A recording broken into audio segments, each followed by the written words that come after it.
join me for the Pledge of Allegiance, however they'd like to.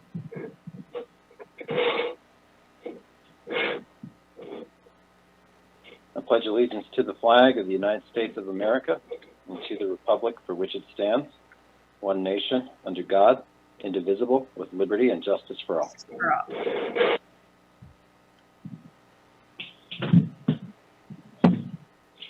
All right. Thank you, everyone. Let's have a roll call of members present, please. Cumbie? Here. Gabriel? Here. Harrington? Here. O'Doherty? Here. Schmeckel? Here. Schuster? Here. Somerville? Here. Pierce? Here. Weaver? Here. That's 9 present and 0 absent, Your Honor. And thank you, City Clerk. All City Council members are present for the meeting. We'll now have public comment on non-agenda items for a total time limit of 30 minutes. Public comment on non-agenda items. Going to check the attendees and see if we have any hands up.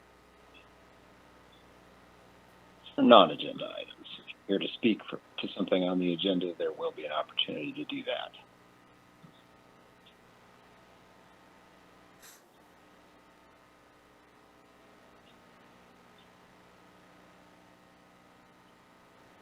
Council, I'll just give it just a few more seconds here. Make sure we've given people enough time.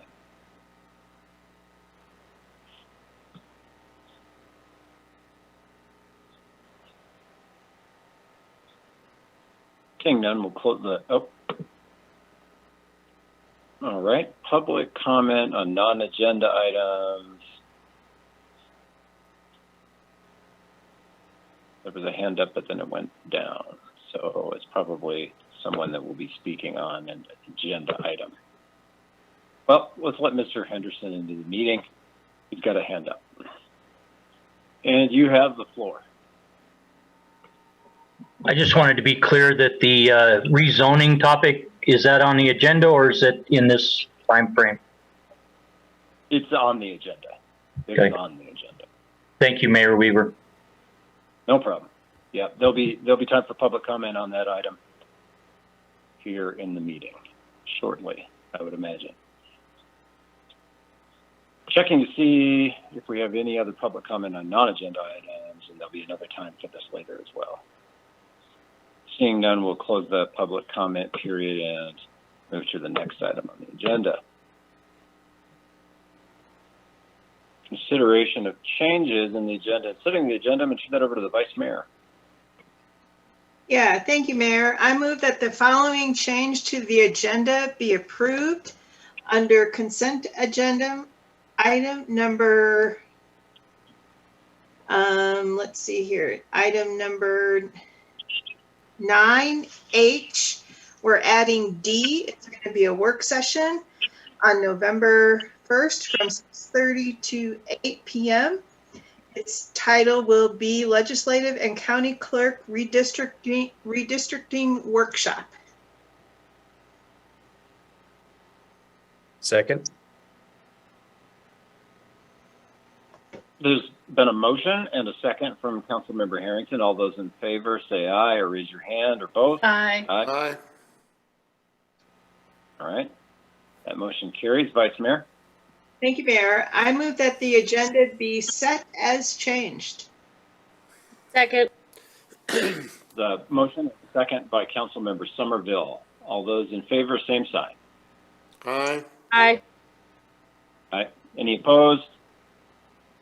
Motion carries. City Clerk, point of information for members of the public that might be interested in attending that meeting about legislative redistricting, where might they be able to find the public information for the meeting or to join by Zoom? Thank you, Mayor. That information should be available on the Albany County Clerk's webpage. We will also be posting some of that information on our notices as a work session called by council to attend that meeting. So there is a Zoom meeting and an in-person meeting at the Albany County Public Library, large meeting room from 6:30 to 8 on November 1st. Thank you, City Clerk. Councilmember Schuster, I see you've raised your hand. Yes, that will be open to the public. Anybody that wishes to go to it in person can. Absolutely. So if you are interested in the legislative redistricting process and proposals, that would be a good meeting to attend. There'll be some general information and specific information about the redistricting of Albany County on offer at that meeting for the 6 legislative seats that are apportioned to Albany County, or primarily apportioned to Albany County. All right. Thanks, everybody. Let's go to the next item. We do not have public hearings or proclamations.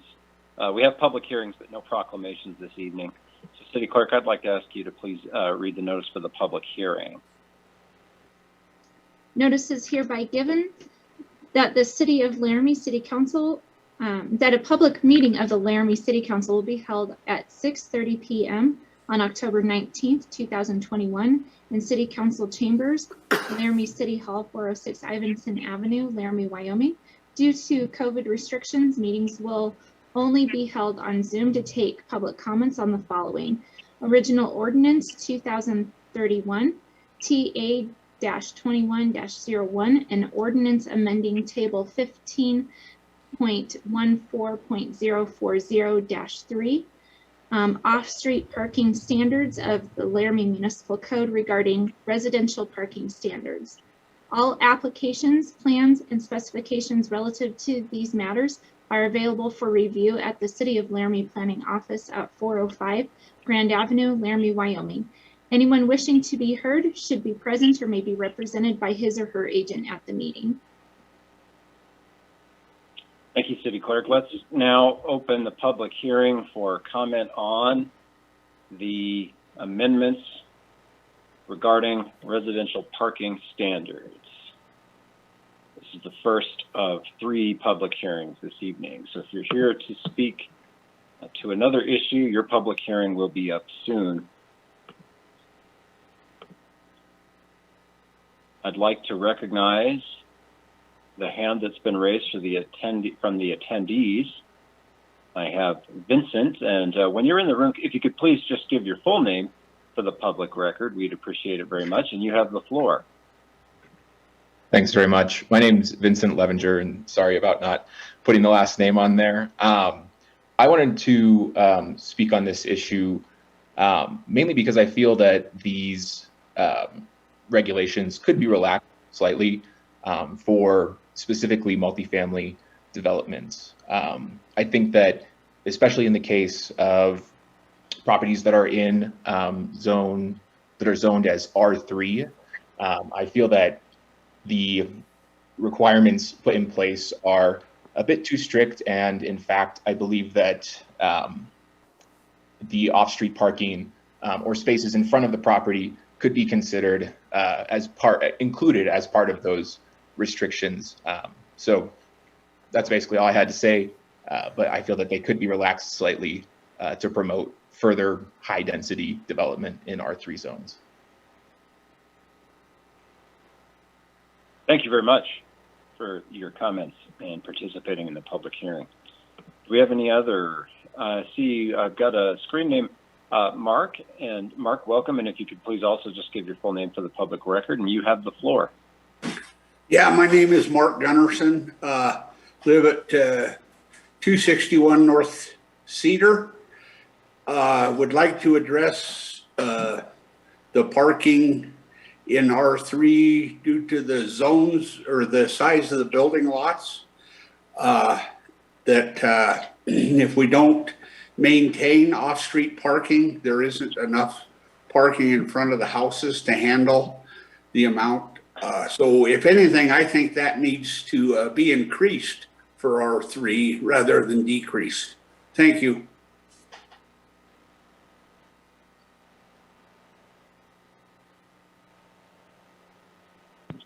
Thank you very much for your comment and participating in the public hearing. Moving on to other public comment on the parking issue.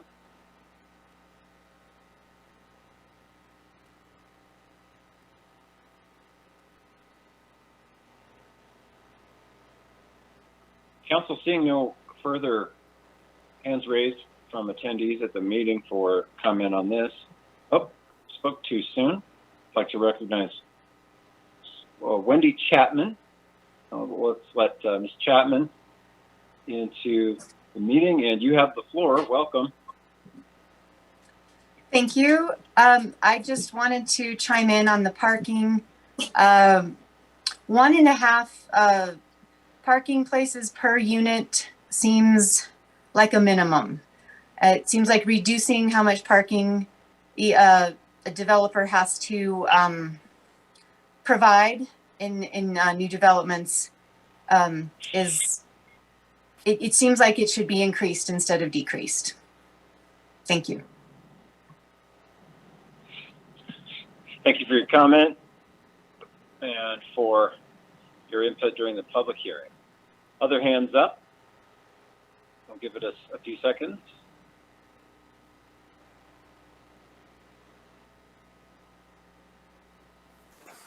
Council, as you see, I like to wait because it does take a few seconds for people.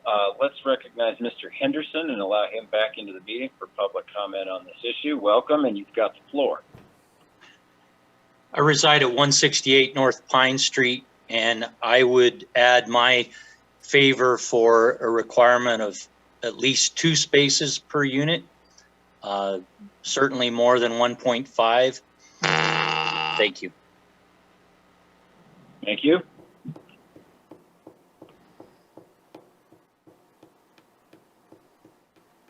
Next up, I'd like to recognize, I had a hand up, but yeah, I'd like to recognize Gina Chavez. And Ms. Chavez, you, when you see your screen name, you've got the floor, and thank you. Thank you.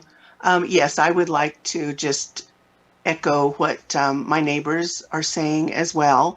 I live at 153 West University, and I do think that, as everyone else has mentioned, parking is significant, especially here on the west side. And I do think that having more parking required is important as opposed to less. Thank you. Thank you very much for your comments and for participating in the public hearing process. Continuing. All right, I have a screen name for Beth and Devin, and just whoever's going to be addressing the council, same as before, just if you could please provide your full name for the public record, we'd appreciate it, and you've got the floor.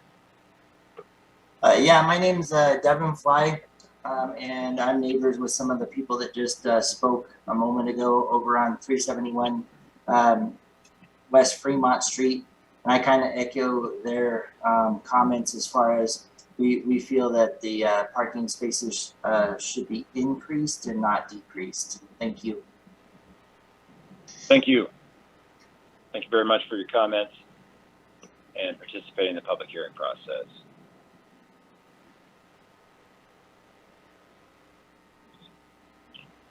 We will keep the public comment open for just a few moments longer. 2 other public hearings to go on the agenda.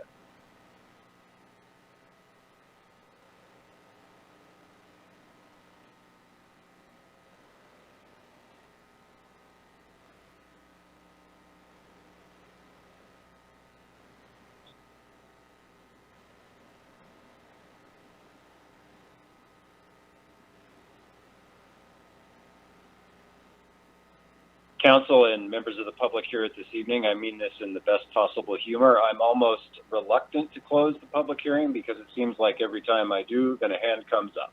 So I'm going to give it another few seconds and give you a chance before we move on to the next one.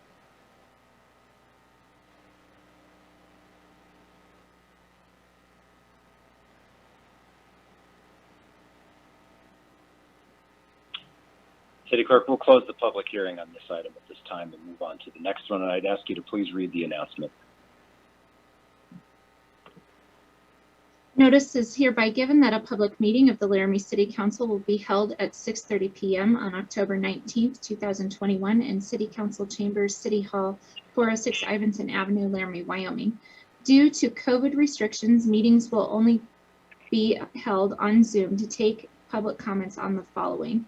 Original ordinance number 2032 Z-21-02, a zoning amendment that will amend the City of Laramie's official zoning map for from R2 Limited Multifamily District to B1 Limited Business District of an approximate 0.82 acre properties located at 259 Fremont Street and 260 Pine Street. All applications, plans, and specifications relative to these matters are available for review at the City of Laramie Planning Office at 405 at Grand Avenue, Laramie, Wyoming. Anyone wishing to be heard should be present or may be represented by his or her agent at the meeting. Thank you, City Clerk. You've heard the announcement. Let's open the public comment period for the rezoning.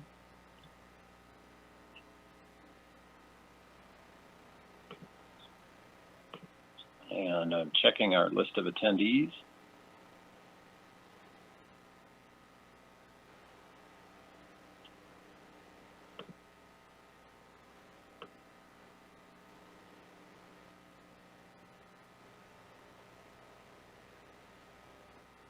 Okay, we've started to have some hands come up, and I will just call on you in the order that your hand appeared raised on my screen. And I'd like to recognize Gina Chavez. Let's allow Ms. Chavez into the meeting, and you have the floor. Welcome. Thank you. Yes, my name is Gina Chavez, and I want to just speak to the character, the dynamic of my neighborhood with any new builds that go into any of the open spaces. I think it's important that we not lose some of those things that make the West Side the West Side. It still continues to be a place where people can walk freely in the street from here to there without being challenged by traffic. It's important to me that my neighborhood maintains the safety that it's always enjoyed. Growing up here, I moved eventually to a big city, and I think that growing up in a small community helped me when I went to someplace bigger where it's not always so safe. I was able to learn to pick my friends wisely and still have folks that I stay in contact with, good people. And I think I got that living here in this community. I do have concerns about the height and the size of any new builds. I think that it can dwarf the other properties, and I'm hoping that we will take those things into consideration. Parking, again, is also a factor for me. I think that's important that residents, people who live around any new builds, have adequate parking for their own use. Again, the character of the neighborhood, I would not like to see that diminished in any way. Thank you. Thank you. Next, I'd like to allow Karen Bard into the meeting. And although I am saying your name so we know who to let into the meeting next, please just go ahead and give your name for the public record as other speakers have done. We do appreciate it. And thank you. And you have the floor. Okay, thank you. I am Karen Bard, and I am the chair of the Albany County Historic Preservation Board. And I would like to just express the fact that we believe that this area of the city has a very significant sense of place. We are actually in the process of drafting a grant proposal to make West Side a historic district with the help from that neighborhood. And I would just like to request that your decision take into this factor, and it allows the maximum amount of flexibility, that sense of control, to maintain the sense of place of this historic section of the city. Thank you. And thank you, and we appreciate your comments.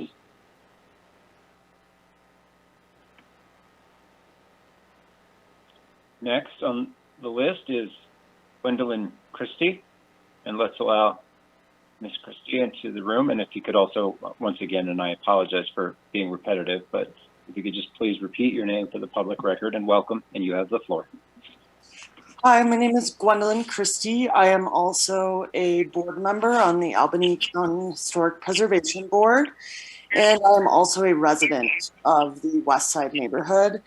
And I would like your decision to take into consideration the important historic character of this neighborhood, and that any potential development would need to abide by some kind of stipulation that keeps it in kind with the neighborhood and the architecture and the history that makes it different and special to Laramie. Thank you.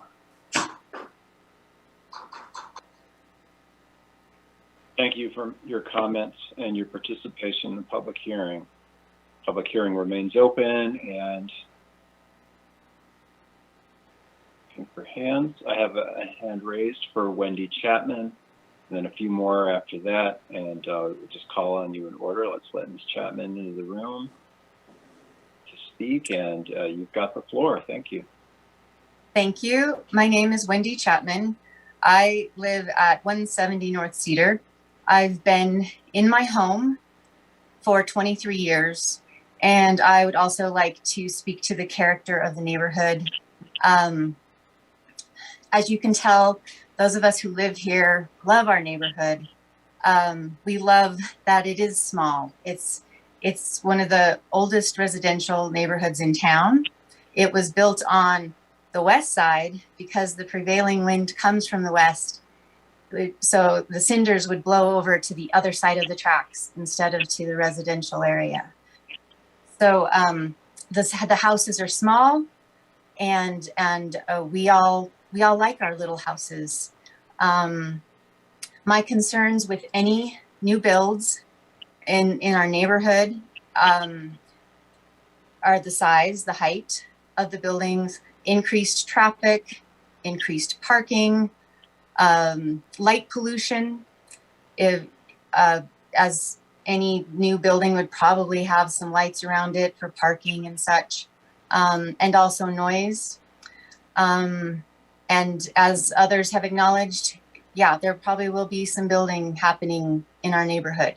But if it can blend in and match what we already have here, we would all be happier. Thank you. That's it. Thank you. Thank you for your comments and participation in the public hearing. Next up, I have screen name Mike Miller, I believe. And if I'm wrong, you'll have the opportunity to correct me when you give your name for the public record. Welcome. You have the floor. Hi, I'm Mike Miller. I'm the owner of 260 Pine Street. A lot of the concerns that I've heard today, I don't really feel will be affected by what this zone change will do. I mean, as far as the rules go, it'll add 10 feet of height, but as far as building a building, it's not going to change. It's going to be about the same as what it was. The other thing is traffic. I've been doing a lot of work over there this summer and the summer before. I haven't seen a lot of traffic over there. Every time I've been on my property, there's been no traffic, which is nice. I understand how people would want us to keep it that way, but I don't think adding a few more people living on the west side is going to affect the traffic enough to really be bothersome to the community. And as far as, well, I think that's really most of the concerns I've actually heard. But I also do know this, the Laramie City needs housing. I just barely rented out a row home, and I thought it would be tough to rent because it was kind of past the big renting season for Laramie. But I still had 17 inquiries in the first week. I had 10 people interested. I rented it at a higher rate than normal because of the interest. And that just showed me how much housing is needed in Laramie. And so that's why I'm hoping that this goes through so that I can provide more housing for the people of Laramie so that more people can live here and be close to downtown. And that's all I have to say. Thank you. Thank you very much. Thank you for your comments and for using the public hearing process. Next up, I have Eric Henderson. Let's welcome Mr. Henderson into the meeting again, and you've got the floor. Thank you. Thank you, Mayor Weaver. I have my name's Eric Henderson. I reside at 168 North Pine Street, and I'm directly across from the application property addresses. And I've resided. I made a choice to purchase my home in the west side in a wide street neighborhood with a certain character, a character that's historic, north of Park Avenue, south of what is now Snowy Range in its new location, north of Bernie's restaurant. And I appreciated the opportunity to know full and well what the comprehensive plan was for the city, as well as the zoning that I was making my purchase for 168 North Pine Street.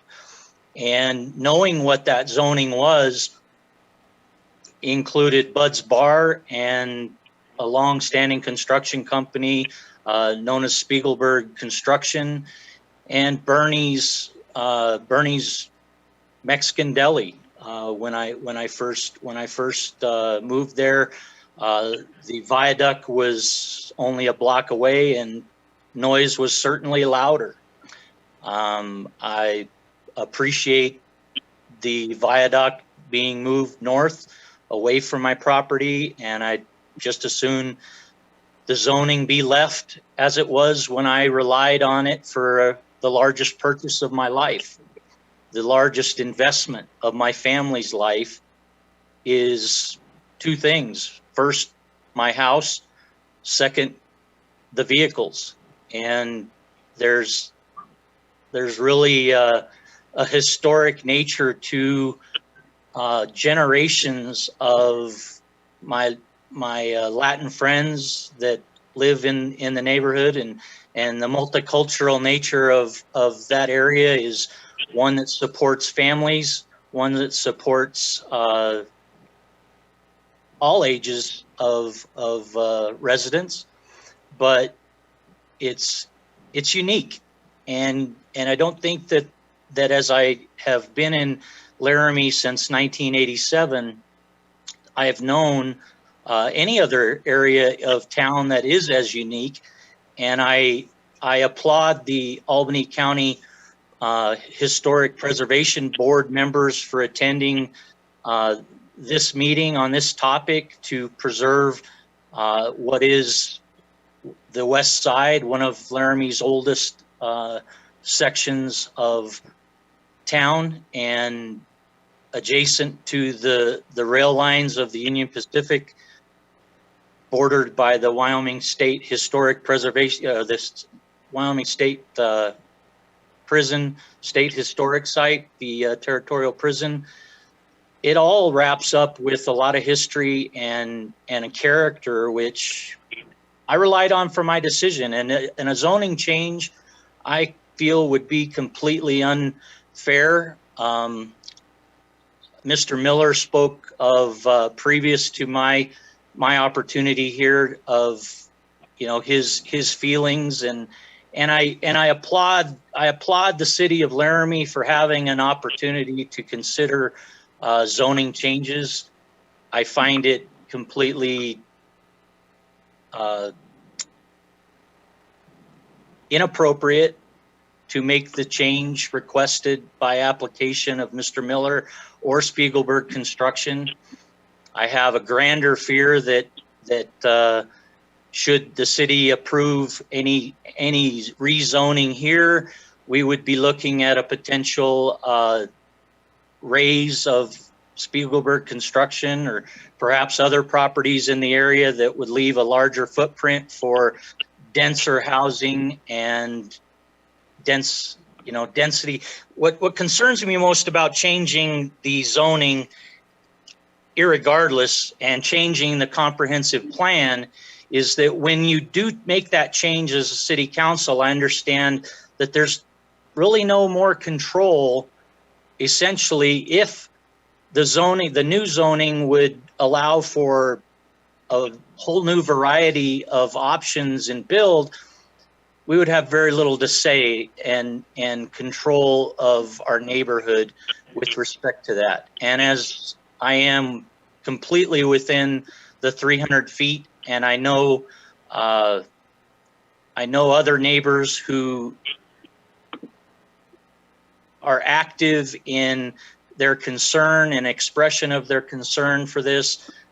I hope that the city council in its entirety will decline the application as submitted for 259 and 260 Pine and Fremont respectively. And I do appreciate the process. I want to make my case known that the greatest fear I have is that the character of the neighborhood changes from what it was when I purchased in 2004, and that investment is a 30-year loan investment. It's not a short order one, and unfortunately, I don't have the fluid ability to move lickety split or anything of that nature. But I do hope that denial of the application prevails. Thank you.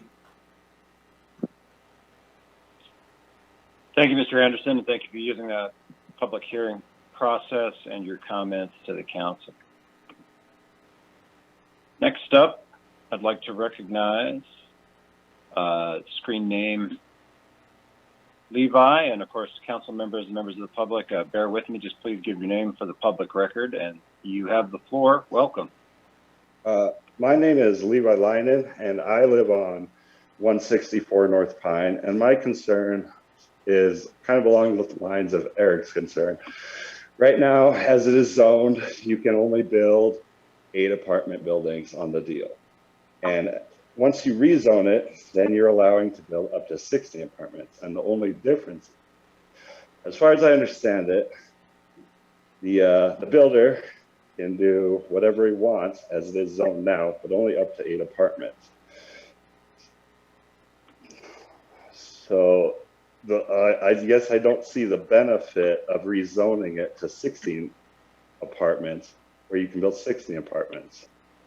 And then for the other lot, on the Spiegelberg lot, it's another thing where right now, as it's zoned, even though it is a commercial building, it has been grandfathered in.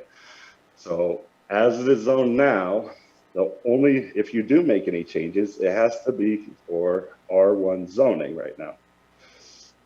So you cannot put a business or a restaurant or anything in there now.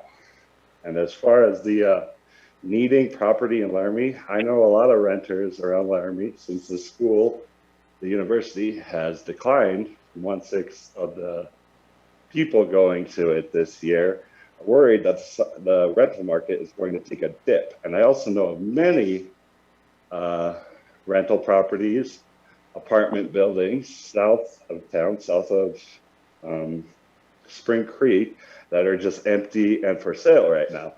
So as far as the rental properties inside and people needing housing in this town, I've known of a lot of investment companies coming around and buying houses unseen as an investment property, not to live in, but just to hold and sell later. So those are all my concerns, and thank you for listening to me.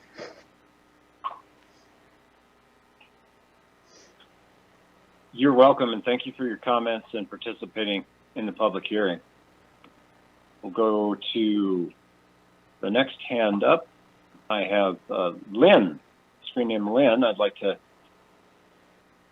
allow Lynn into the meeting, and you've got the floor. And of course, please state your name for the public record. Thank you. Thank you. My name is Lynn Lair. My husband Leroy and I live at 170 West Fremont, which is catty corner from the Spielberg actual business. And our concerns echo a lot of Eric's concerns and Levi's and some of the other neighbors. First of all, we've been here 10 years, and we did a lot of research before we bought our house here. We moved from the Midwest. This is our investment. It's supposed to be our retirement. And we moved here because of the neighborhood, because it's quiet, because the homes are small. Most of them are single story. And one of our concerns is actually twofold. Because this is an old neighborhood and the homes are small, the yards are small. And so bringing twice as many people into a space that is designed for like one house or, a single lot, that's kind of crowded in a neighborhood where your yard may only extend 2 or 3 feet on each side of your house and maybe 4 or 5 feet in the front of your house. This neighborhood wasn't designed for those kind of buildings. And the other, that's twofold.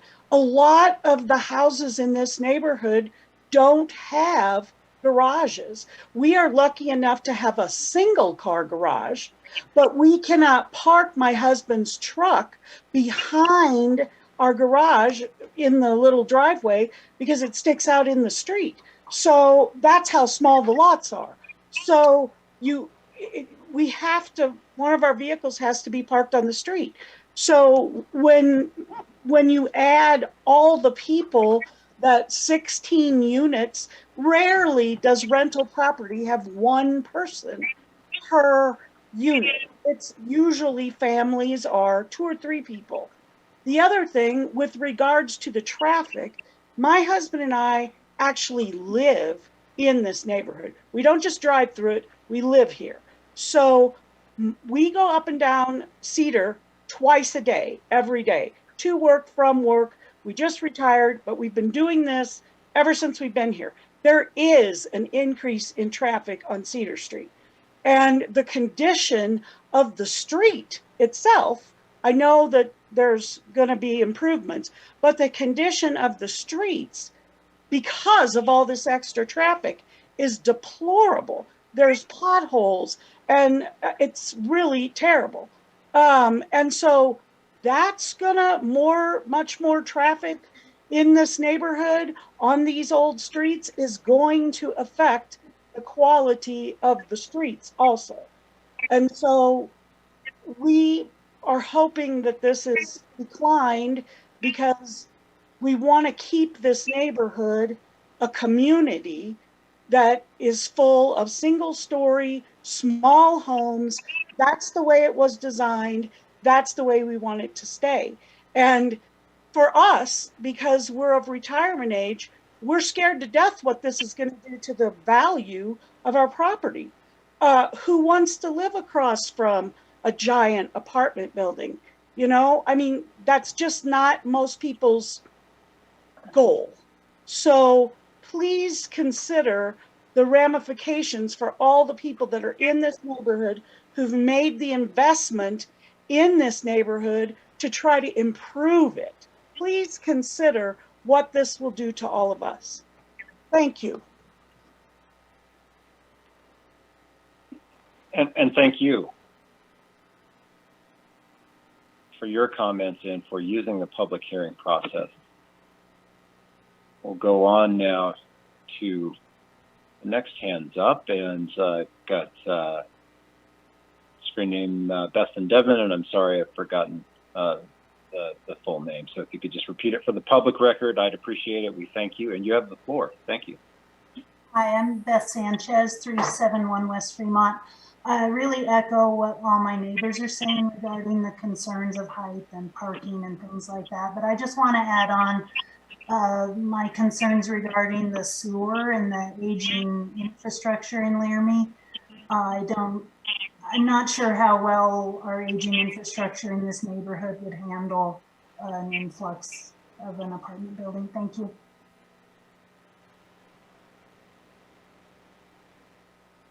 Thank you for your comment and for using the public hearing process.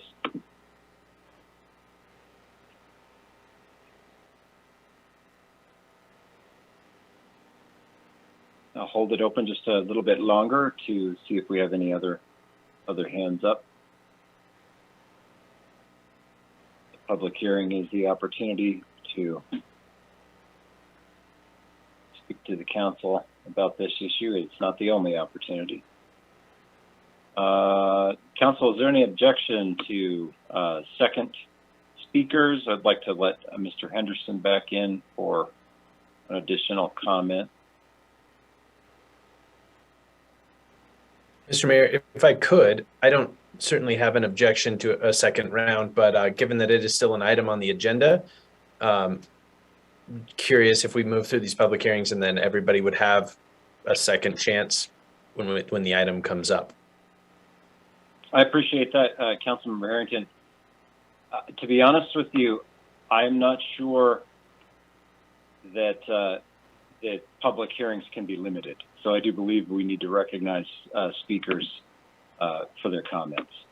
And at this time, that's going to be the chair's approach, pending further procedural information. So let's let Mr. Henderson in and let him make the comment. Mr. Henderson, none of that procedural discussion is directed towards you personally or the nature of your comments. I don't believe you feel that way, but just to be clear, and welcome, you've got the floor.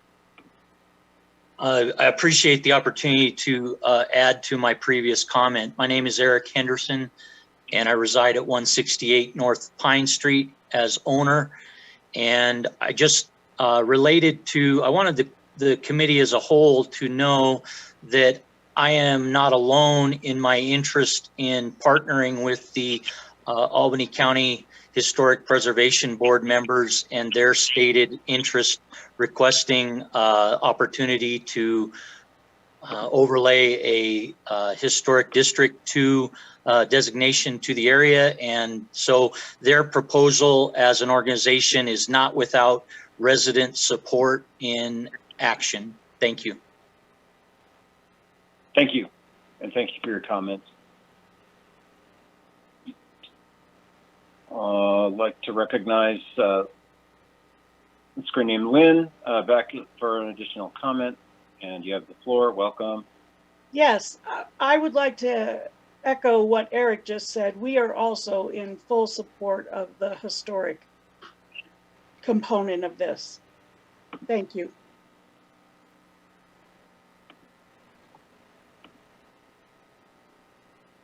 Thank you for your comments and for using the public hearing process. Holding it open to see if we have additional comments here. We do have another public hearing that we'll move to if we don't have any additional comments. And as Councilmember Harrington noted, for our attendees and members of the public here at the meeting, this will be on the this will come up again as an item on the agenda, although that public comment time will be somewhat limited in that it's going to provide speakers 3 minutes per speaker on the issue when we reach it on the agenda.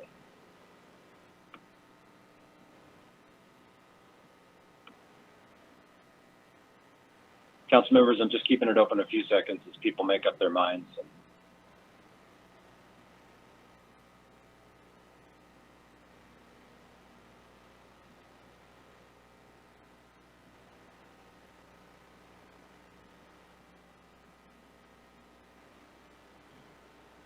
Seeing no further hands up, we'll close the public hearing on that item and move on to the public hearing. And the next item, I'll give the city clerk just a moment. And then, city clerk, I'd call on you to read the announcement for the next public hearing, if you would, please. Thank you, Mayor. Notice is hereby given that a public meeting of the Laramie City Council will be held at 6:30 p.m. on October 19th, 2021 in City Council Chambers, Laramie City Hall, 406 Ivinson Avenue, Laramie, Wyoming. Due to COVID restrictions, meetings will only be held on Zoom to take public comments on the following.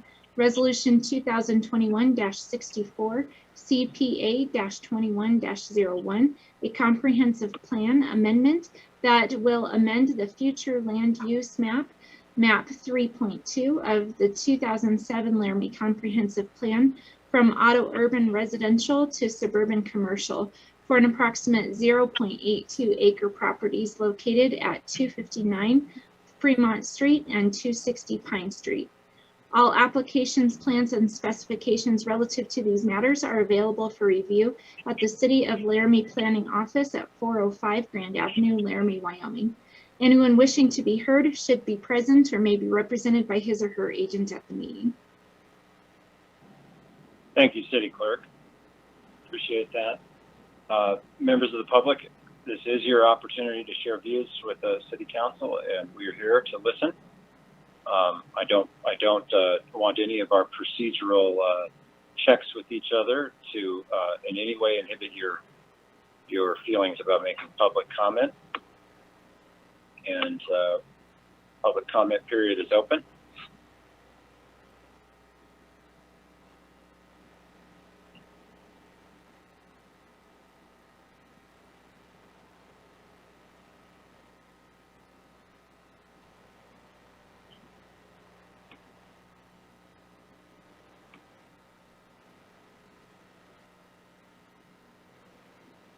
So I recognize Mr. Henderson. And you have the floor. Thank you, Mayor Weaver. Thanks. Again, my name for the record is Eric Henderson, residing at 168 North Pine Street. I'd like to address my concern with respect to procedure of notification to the area with respect to notice of hearing by mail, postmark dated October 1st for a September 27th event in hearing, promptly responded to by Mr. Cox in the planning office as a typo. Yet I would tell you on October 7th, I issued that emailed concern to all of you and Mr. Cox, and I received prompt response from Mr. Cox. I appreciated that. However, he indicated a 15-day period of notice time span, which instead of tonight, October 19th, would have been October 22nd from the date of correction. The updated corrected item went out with notice postmarked October 8th for the 19th of October meeting here.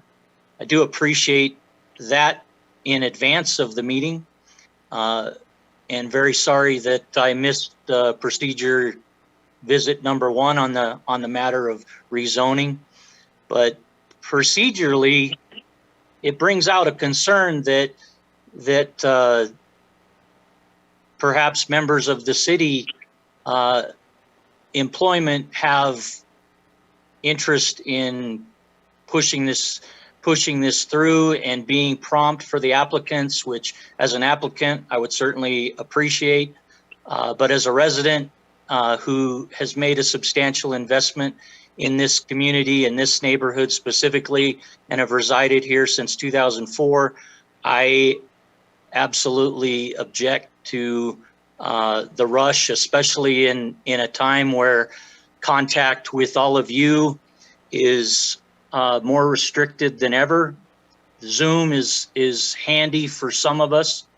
It's certainly not respectful of the age of many occupants and residents and their less likely comfort with technology like Zoom or what have you. So I hope that written comments, although none of you responded in kind in writing acknowledging receipt of my email, I do hope that you do consider those comments in their entirety as written to you individually.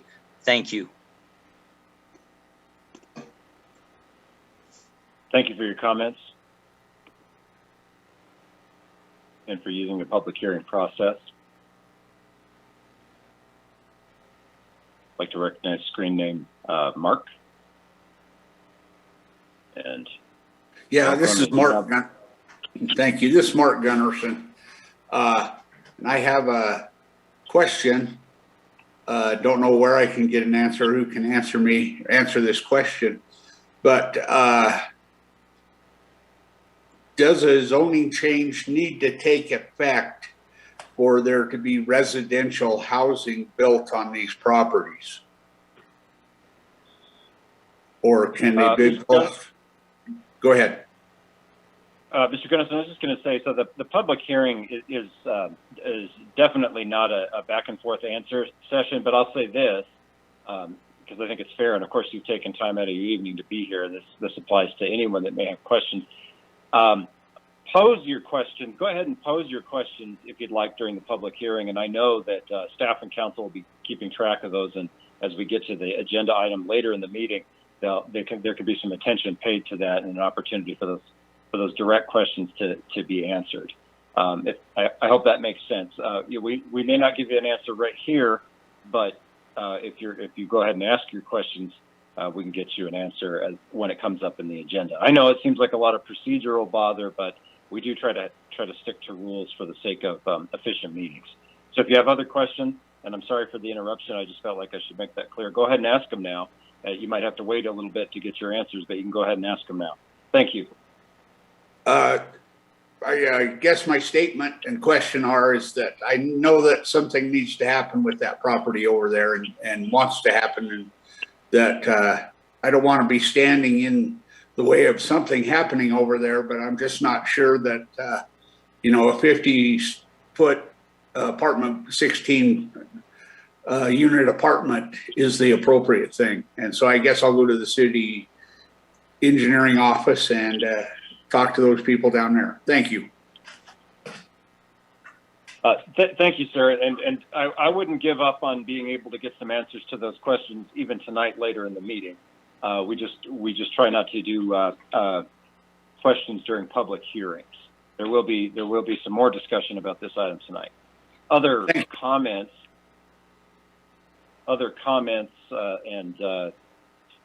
possible questions that you might want to state now for answers later during this public hearing.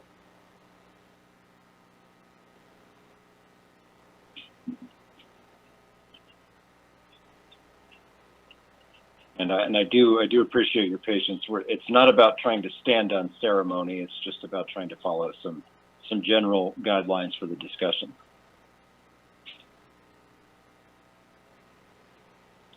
We'll leave it open just a few more seconds.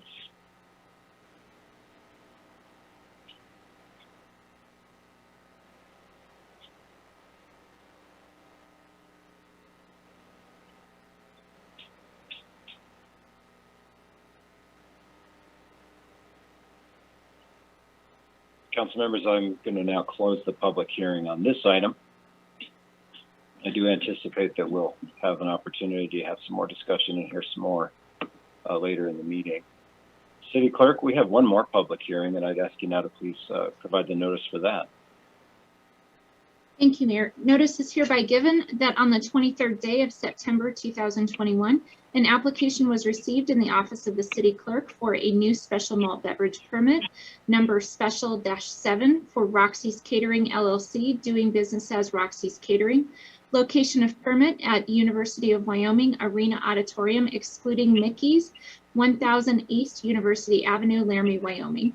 Public hearing to hear comments or protests relative to this permit application will be held Tuesday, October 19th, 2021 at 6:30 p.m. in council chambers of City Hall via Zoom.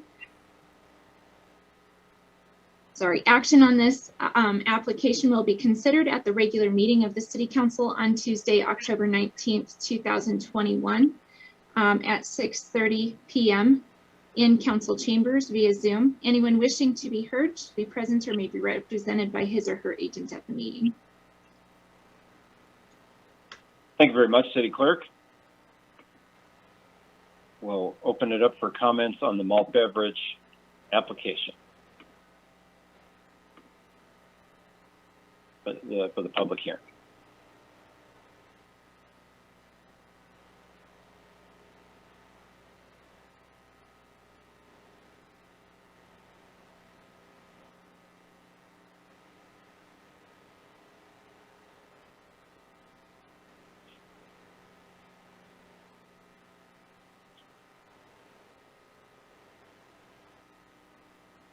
Council, seeing none, I'll close the public hearing on the malt beverage application, which concludes our public hearings on the agenda for this evening.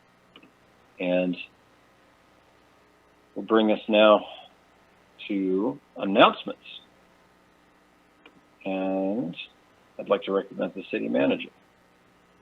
Hello, good evening, Council. We have no staff announcements this evening, but we do have an employee recognition. And if you're ready for that, I'm ready to proceed. Yes, and also welcome back, City Manager. We missed you while you were gone, and we're ready to hear about a staff member.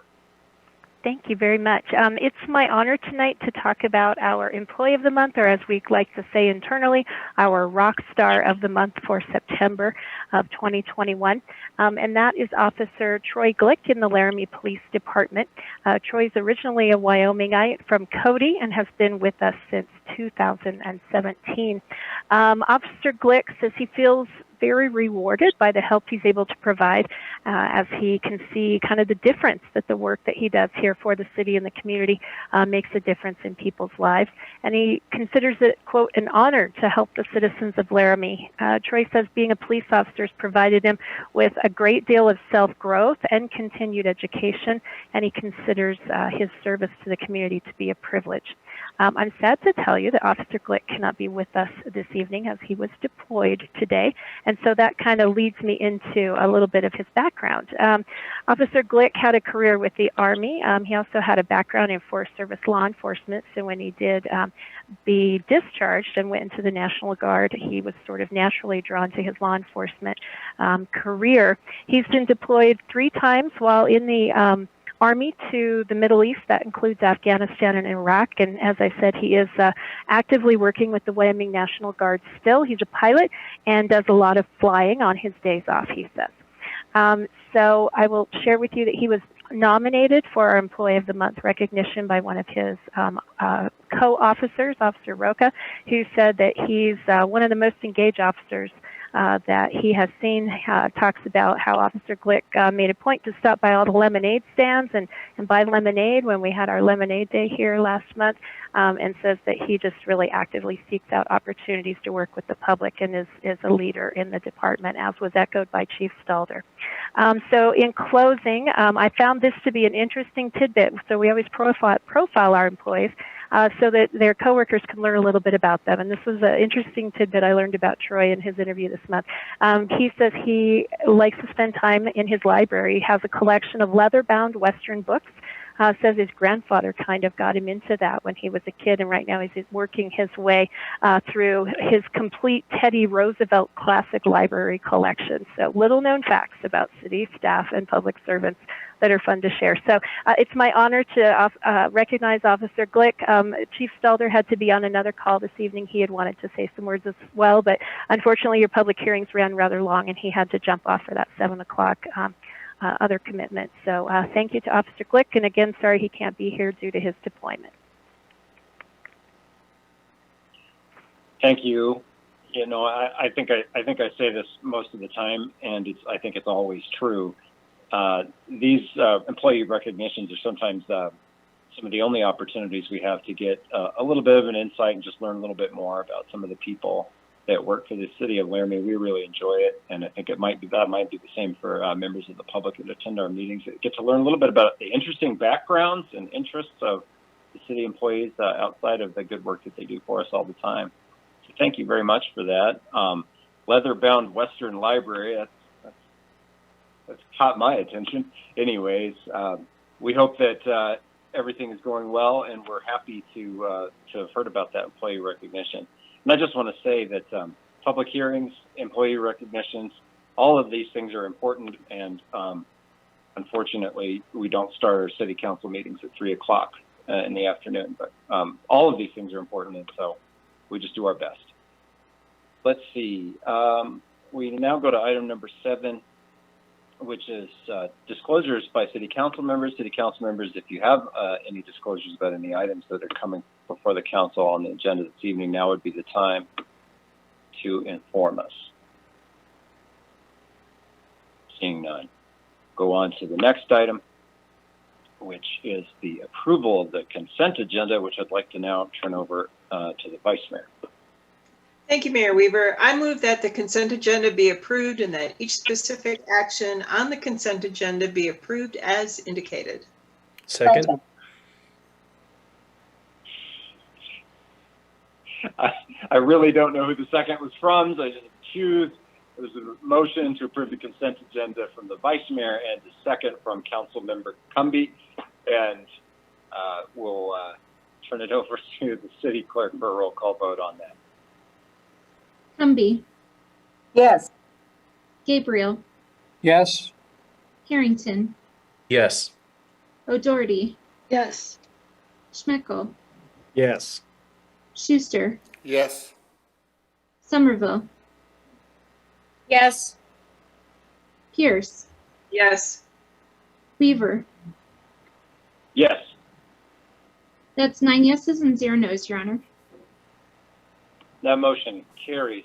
Thank you very much. Council members, will you allow me just a moment before we go to item number 10 on the regular agenda? Will you allow me just a moment to say some words in appreciation of the tone and tenor of the public hearing and the quality of the comments and the nature with which they were shared, and how it's something that I know all local elected officials at every level, the school board, the county commission, certainly the city council, appreciate when people come to express their concerns, their disagreements, their serious issues that they want to bring to our attention. That, of course, is a fundamental right and an important thing to do. But it's worth recognizing that when people make that effort to maintain civility while they express their serious concerns, it's certainly noted and it's appreciated by your elected officials at every level. So thank you very much. And council, I'm sorry, but I just wanted to make that statement, and I appreciate your patience with me in doing so. Let's move on now to item number 10, which is the regular agenda, and that brings us immediately to item number 11, Councilmember Harrington. Thank you, Mr. Mayor. I move to approve original ordinance number 2030 on third and final reading, vacating approximately a 102,500 square foot area of right-of-way, including a portion of Lewis Street, 11th Street, 12th Street, and an alley within the adjacent to Block 2, University Place addition, as recommended by the Planning Commission. Second. Motion from Councilmember Harrington, second by Councilmember Somerville. Councilmember Harrington. Thank you, Mr. Mayor. I'm going to move to postpone original ordinance 2030 until the November 16th, 2021 regular city council meeting. Second. Motion and a second from Councilmember Somerville. And I see we have Mr. Cheney from the planning office here, so I'd like to recognize him because I believe he's going to provide some background for us on the motion. Mayor and council, I'll keep it brief. As it's noted, the university has not completed the items associated with the MOU for vacation of Lewis Street. They just aren't completed yet, and so we needed to postpone third reading. Council will postpone it to a specific date, and we'll continue to postpone until those items are completed to the satisfaction of the city. Be happy to answer any questions. questions for Mr. Cheney about the postponement?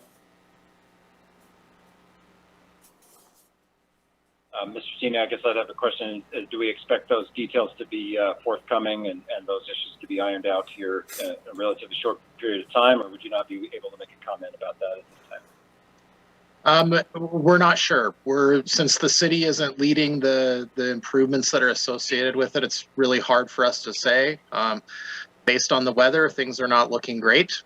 But we'll continue to kind of monitor that and allow for our Public Works and Engineering Division to kind of check those items off, and we'll be back to you if they complete everything. Thank you. I appreciate that. I asked that question only from the understanding that people do like to have some general time frame, but your answer is well taken. Other comments from the council? Let's go to public comment on this item. Speaking to the postponement, public comment.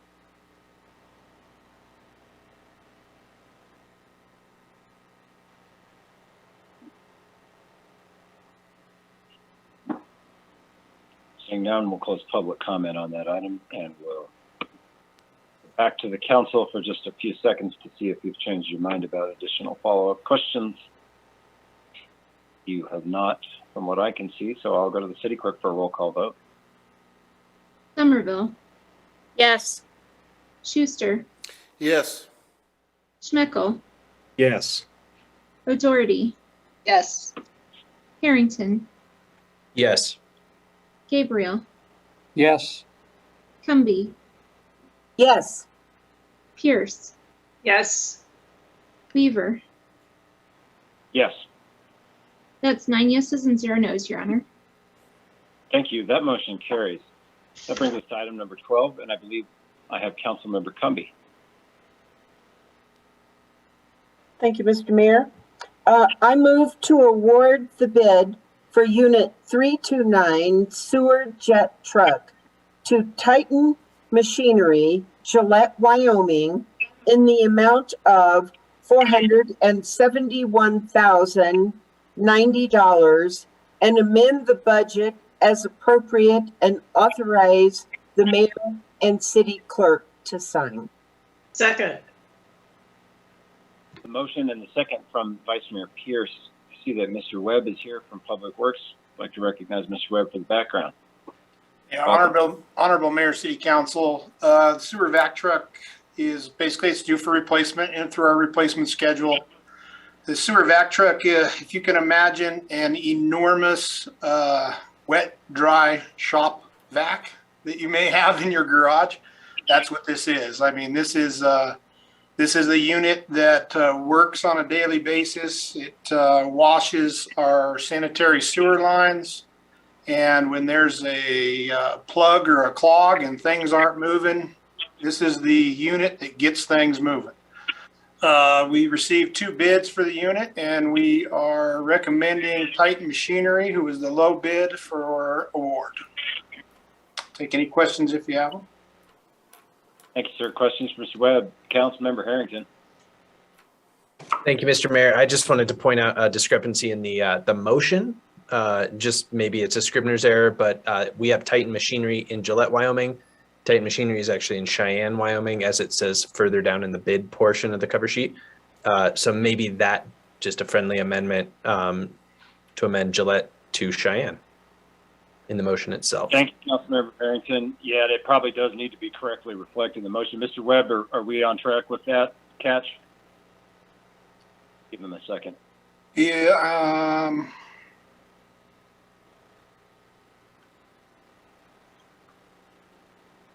well, Titan Machinery does have a branch in Gillette. I know that.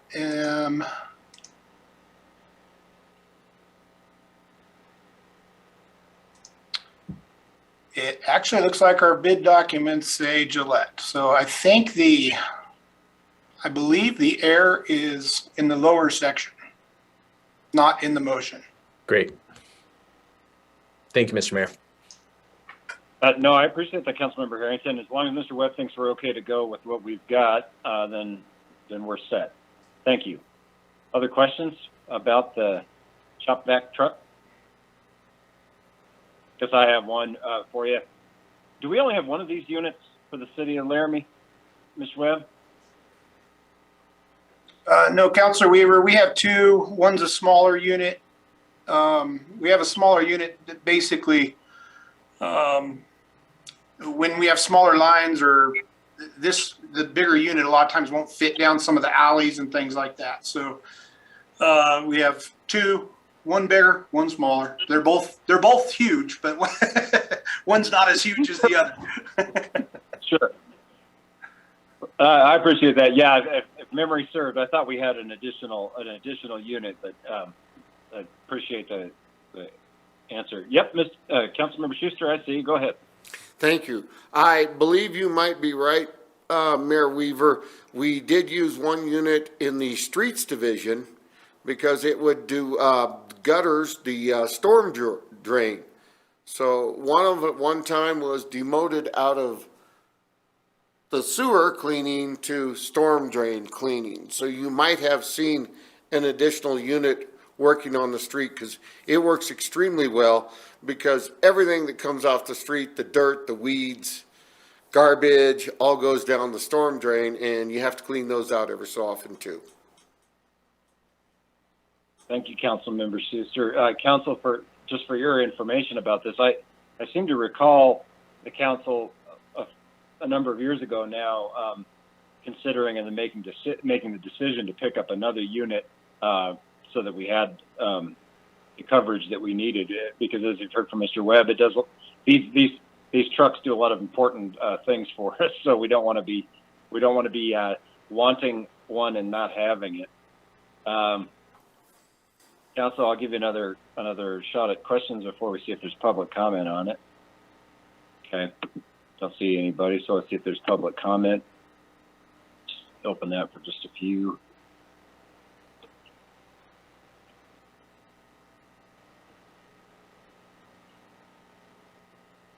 All right, don't see any public comment on this item.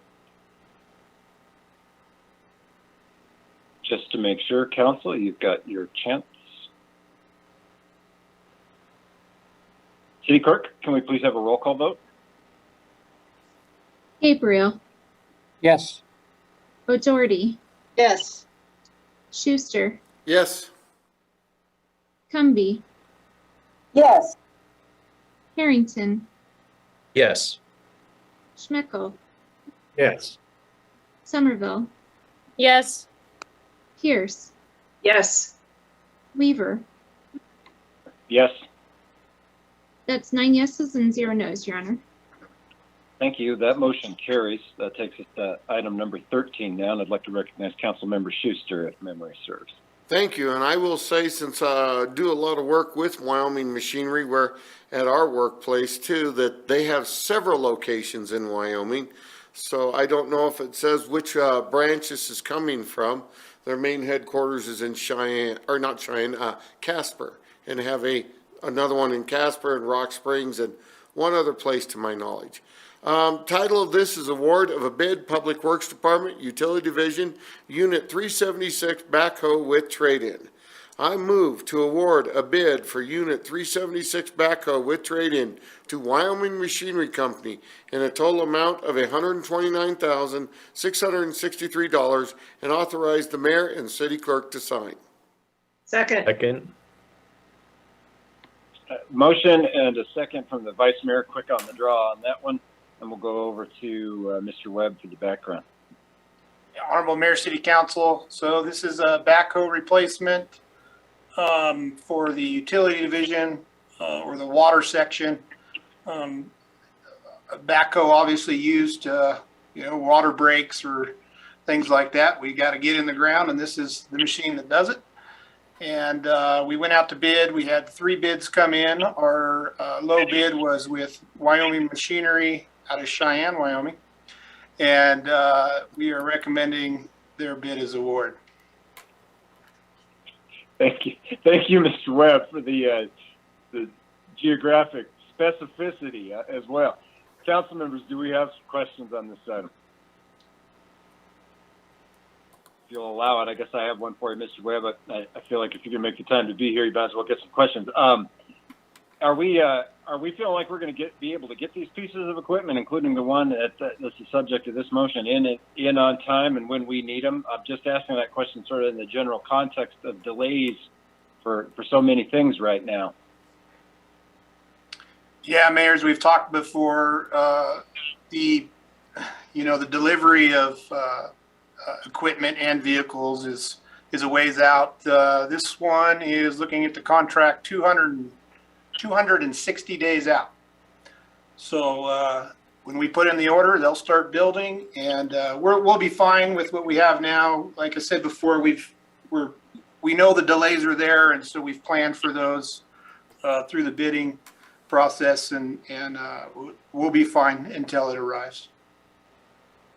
All right, I appreciate that, and I appreciate you touching on exactly that point, because I think that's the heart of the question right there. Is if our replacement schedule has it built in to know that we're going to have to wait and still have to rely on the equipment that we have, and as you've told us before, that is the case. That's the case with this backhoe as well. So thank you. Council members, you want to ask any other follow-up questions or anything before I go to public comment? Okay. See if there's any public comment on the equipment purchase.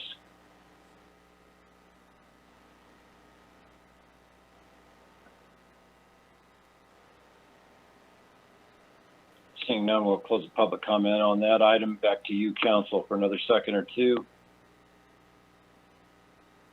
Okay, City Clerk, may we please have a roll call vote? Schmeckel, Yes. Somerville, Yes. Schuster, Yes. Cumby, Yes. Gabriel, Yes.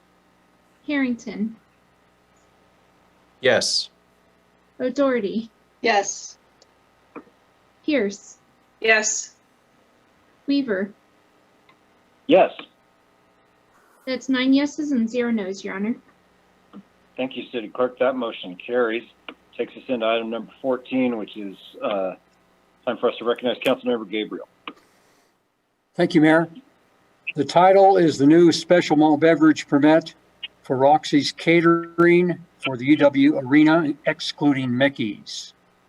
I would move that the City Council approve the application for the special malt beverage permit number 7 to Roxy's Catering, LLC, doing business as Roxy's Catering, location of the permit, University of Wyoming Arena Auditorium, excluding Mickey's, 1000 East University Avenue, Laramie, Wyoming, for the licensing term October 20th, 2021 through May 7th of 2022. Authorize the mayor and clerk to sign. Second. Motion and a second from Council Member Schuster. And we're going to go to the City Clerk for the background on this item. Thank you, Mayor and Council. The application before you today is coming for the Arena Auditorium. We've done this permit request a couple years previous. However, due to COVID, they didn't submit a renewal application this year, and we went past the time for renewal, so we had to address it as a new application this year. Roxy has won an award from the university for another 2 or 3 year contract to provide services at War Memorial Stadium and the Arena Auditorium. So the request before you is to permit the Arena Auditorium, excluding Mickey's, to allow them the special accommodations in Mickey's for events. Thank you, City Clerk. Do we have some questions for City Clerk about the application for the permit?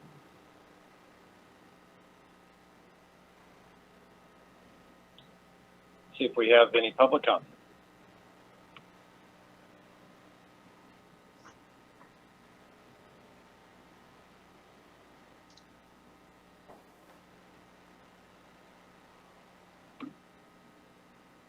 Seeing no public comment, back to you, Council.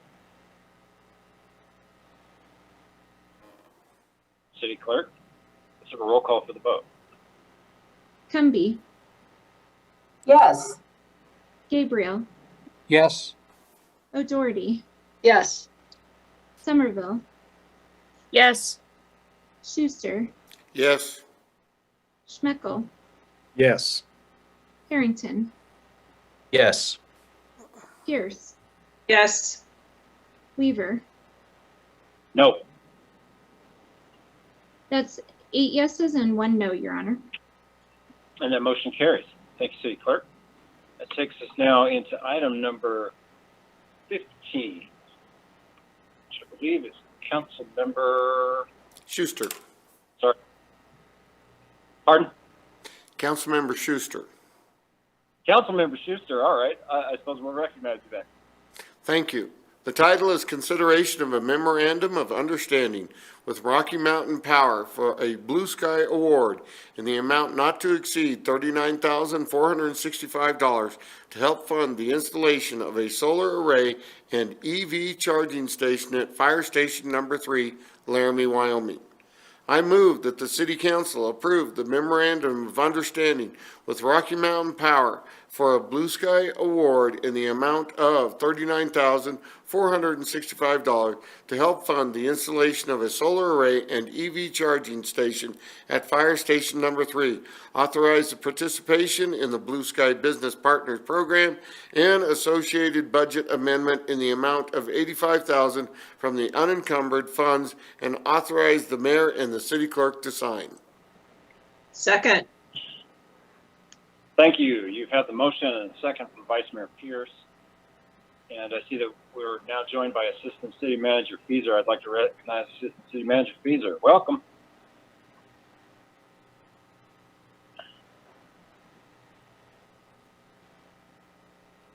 We'll give him a minute. Oh, hey, surprise! You guys are pulling surprise moves here. Welcome, Honorable Mayor. City Manager Feeser. Honorable Mayor, City Council, I apologize for that. My screen went black right when you were reading when Councilor Schuster was reading the motion in. As you'll remember, maybe about 6 weeks ago, Council approved a resolution authorizing the submittal of this grant application. We were notified just a week or 10 days ago that we were recipient of that award through the Rocky Mountain Power Blue Sky program.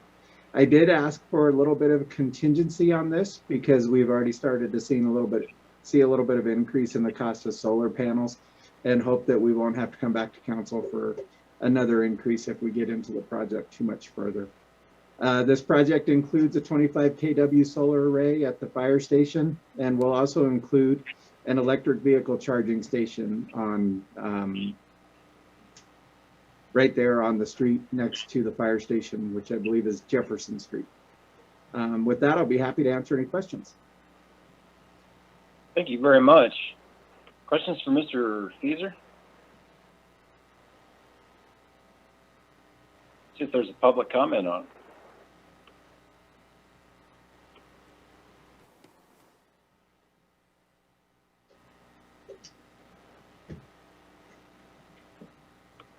Seeing none, Council, I'll go back to you. Mr. Feeser, don't go just yet.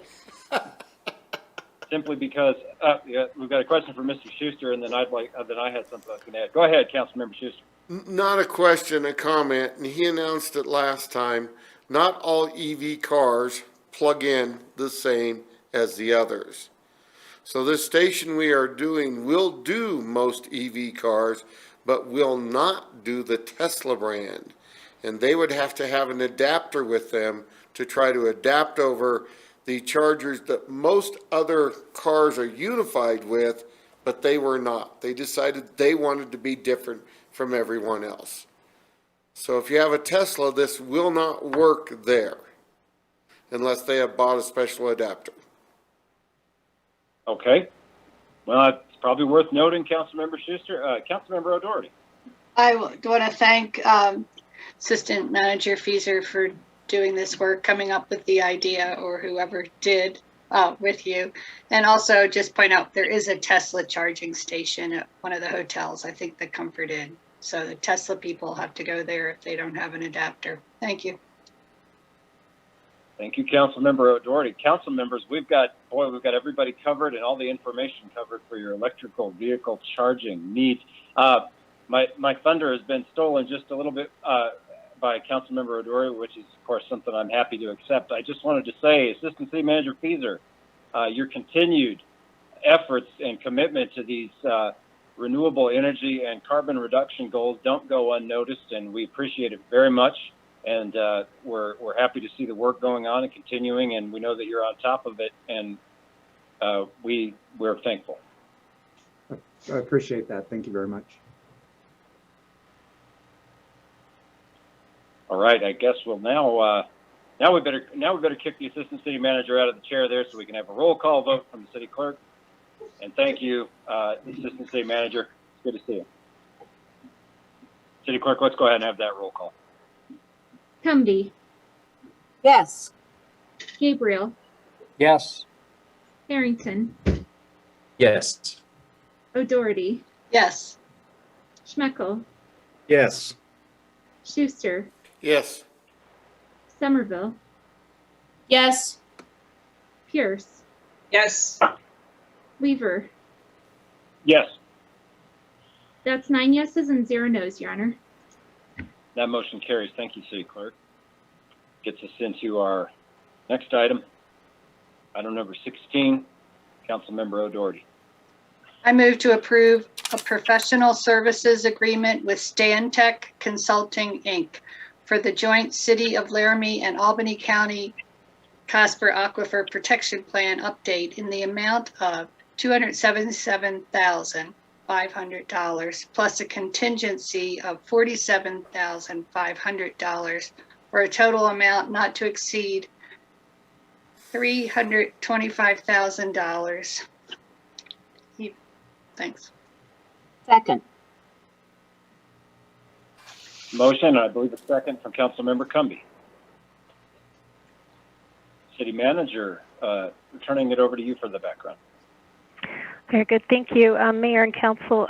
So with respect to this item, as you know, this is an adopted goal of the city to work with the county during 2021 and 22 to update the Casper Aquifer Protection Plan and to consider regulations as might be necessary thereafter at the municipal and county levels of government. The MOU that you approved in August with the county set forward the process for choosing a consultant to complete those tasks for us. That selection committee was comprised of 2 members of the Environmental Advisory Committee, Harry Plendell and Ramsey Bentley. We appreciate their service and time committed to this endeavor. Also Commissioner Ibarra, City Council Member O'Doherty, and then the City Manager or designee, and in this case, Darren Parkin, and was really the city's technical representative. He is also a co-manager for this project as set forth in the MOU, along with the county's planning manager who participated in the review committee as well. We had 2 really strong proposals. The committee reviewed those proposals and determined that it was really so close they needed some additional information. So they did reach out to Stantec and ask them to clarify one aspect of their proposal, which they did, and that is contained in your packet. Along with the original proposal. If you have any questions, Darren Parkin, our Natural Resources Manager, is here and able to answer those with me. And of course, Councilor O'Doherty sat on the selection panel. That panel recommending to you the approval of this contract tonight with Stantec so that we can set them forward on the effort that you adopted as a goal to partner with the county on this and get this update of the Aquifer Protection Plan completed. Thank you very much, City Manager. Councilmember O'Doherty, I go back over to you for the floor right now before we move to questions from Mr. Parkin. If you had anything you wanted to add, or I think I mentioned this. I think it was the work session, but the proposals were strong. The committee was really liked them both, and on a scale of 1 to 100. The difference between the 2 was 1 point, so we felt good about both of the firms, and but the 1 point is the winning firm, and they clarified some more things that some of us had questions with. So we're pretty happy with this firm and their capability to handle this. Thank you.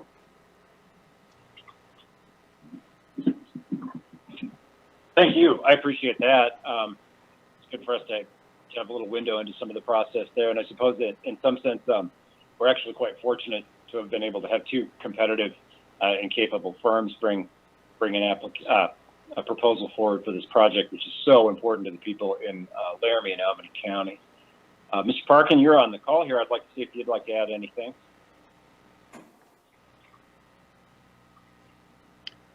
Well, good evening, Honorable Mayor and Council. Yeah, I would reiterate what Councilor O'Doherty said. This was a very, very tight race with two very, very good proposals. I think both of the consulting firms, they brought a team to the table that were very, very capable. They had, I think, strengths in different areas, but the overall conglomerate of the rankings was almost essentially a tie. So in a sense, it was a very difficult decision, but in the other sense, it was hard to think that we could make a wrong one. So I think we're all very enthusiastic and ready to move forward ASAP. This, as I understand it, is on the agenda for the county commissioners today as well. So upon your approval and their approval, we can execute this joint contract. And myself and David Gertsch with the county planning director are co-managers, and we are poised to start work on this immediately to get it moving, as we have a very compressed time schedule to get this very important project completed.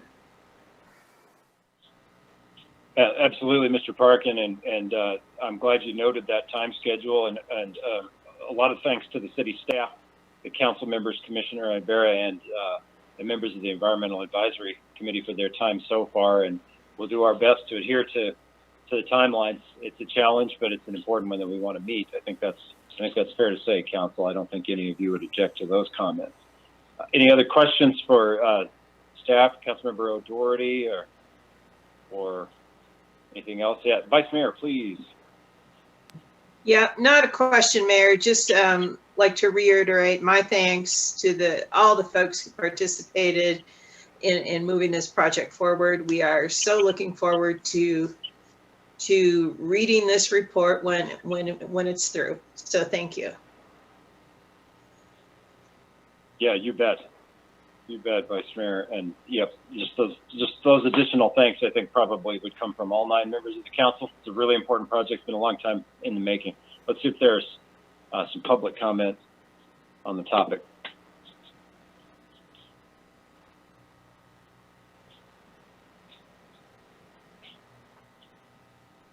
Seeing none, I think it's fair to say this is an item that there will be more information about as we move forward. Council, last chance.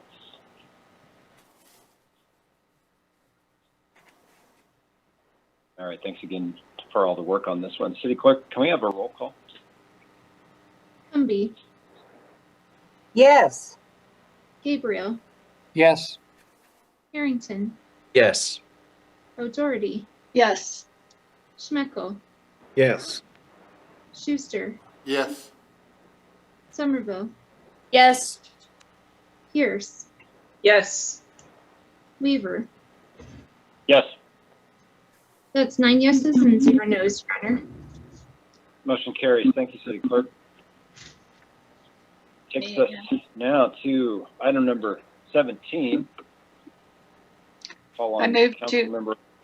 Sorry. Oh, yep, go for it. No, it's all you. I move to approve original ordinance number 2031, amending table 15.14.040-3, off-street parking standards of Laramie Municipal Code, as recommended by the Planning Commission on second reading in accordance with findings of fact and conclusions of law. Second. That's motion from Councilmember O'Doherty. Thank you. Second from Councilmember Harrington. Councilmember Schmeckel, I see that you've got your hand up. I think we need to go to the staff for a little background voice and then background on the item, and then you will be first in order on the list. Mr. Genie? Thank you, Mayor, Council. The item before you is the parking amendments related to proposed housing changes that were recommended by the Community Builders Inc. group. They were the ones that the city of Laramie and city council hired to audit essentially our code in relationship to how we may be able to make possible changes to our code to aid in creating more affordable housing choices within our community. As I mentioned, I think during the first meeting, there was the staff report kind of outlines the proposed changes. The proposed changes are fairly straightforward in terms of the actual edits that you see within the actual ordinance and document. As I mentioned, really what you're seeing is a proposal to go to 1 parking space per dwelling unit for two family homes. So that's like your twin home or a duplex. And then also for multifamily properties as well. There's also, as I mentioned, some smaller changes kind of in the group living section that are more clarity items, as well as a little bit of a change in just making it clear that it's per dwelling unit. During at the last meeting with City Council, we noted that we'd received some public comments. Those were included in your packet. For this reading, following posting, we did receive 2 other public comments that were included in your packet. So you can see those on the Agenda Center or were emailed to you. One of those was emailed to you today, kind of right prior to the meeting as we received it today. So with that, what I will do is, would be happy to take questions. I know during our last meeting, there was quite a few questions about some of the, merits of whether we should reduce parking. Once again, I think putting into context what we're talking about is that we know we have housing concerns and housing issues in our community. And one of the ways in which we wanted to address those, not only through the economic development plan, but through the Thrive Housing Plan, was to take a look at our code and see if there was anything that we could do that's kind of within our power, I'm going to say, so within the power of our code to help aid and, as I've said before, move the needle in the right direction. And so, parking is one segment of that.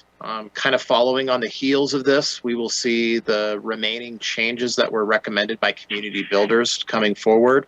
Planning Commission will actually be considering those at their October 25th meeting. But this is just focused in kind of breaking it up into pieces for council, just focused in on parking. As I said during the first meeting, parking and how that relates to our affordable housing, there is a direct correlation. And if we can, reduce the amount of parking on some of these sites, we hope that it will promote those types of housing that type of housing that is desired within our community and is needed in our community. So with that, I'll take any questions and move forward from there. Questions for Mr. Cheney?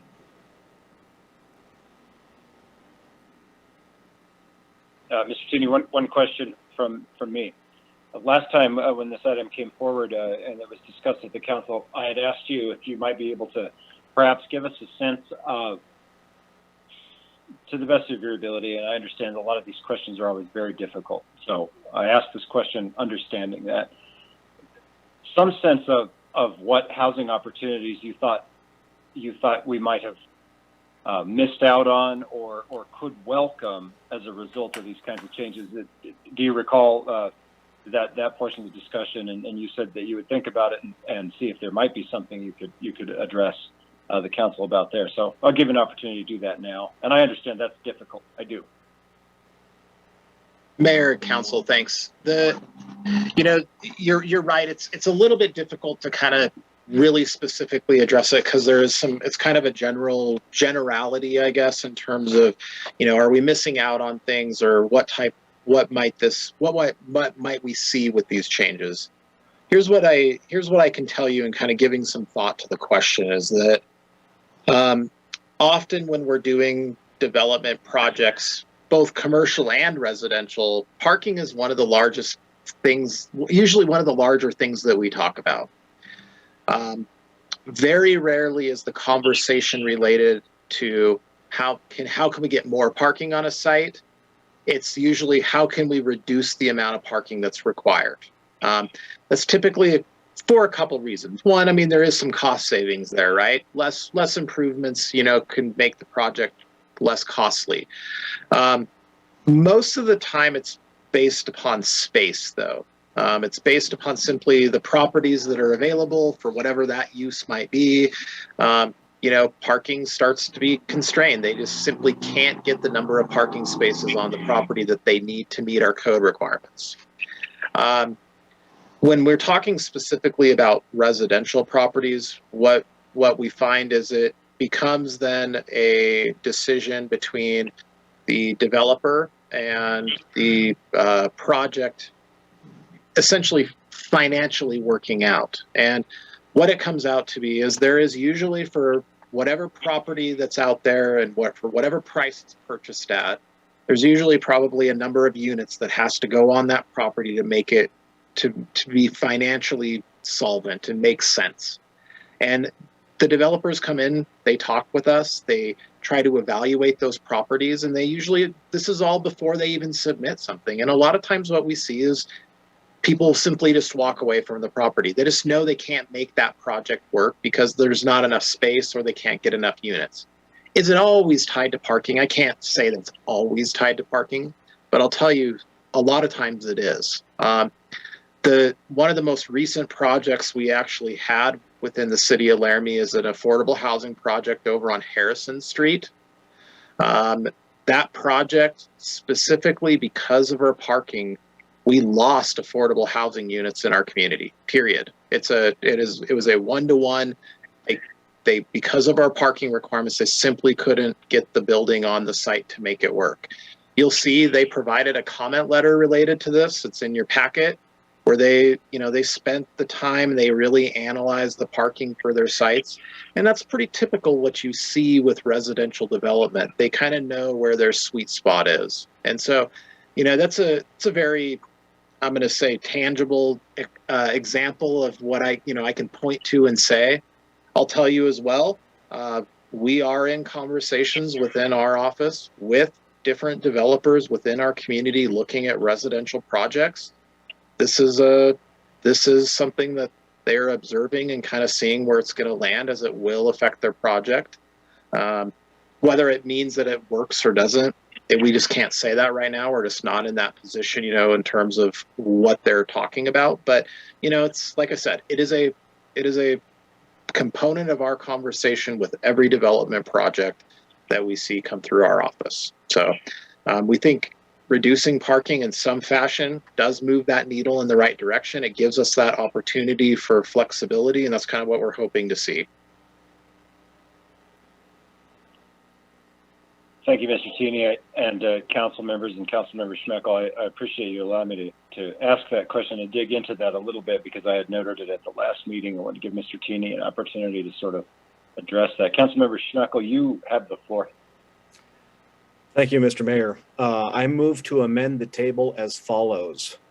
Under dwelling multifamily, would like the language to read, for all one-bedroom units or efficiency units, 1 parking space per dwelling unit is required. For all other units containing more than 1 bedroom, the first 16 units require 1.5 spaces per dwelling unit, and for each unit over the first 16 units requires 1 space per unit. Second. Motion and a second from Councilmember O'Doherty. Yes. City Clerk, do you have the amendment as you need it? Excellent. Questions, comments, discussion on the amendment, Council? Council, would you like to hear from planning staff on the amendment? If there is any input. Mr. Tini. Mayor, Council, thank you. I think based on, some of the conversation, obviously, that was discussed during the last meeting, I could see, there was some, concern with maybe going to the 1 dwelling unit for, across the board. What I would say is I think that this is at least a move in the right direction.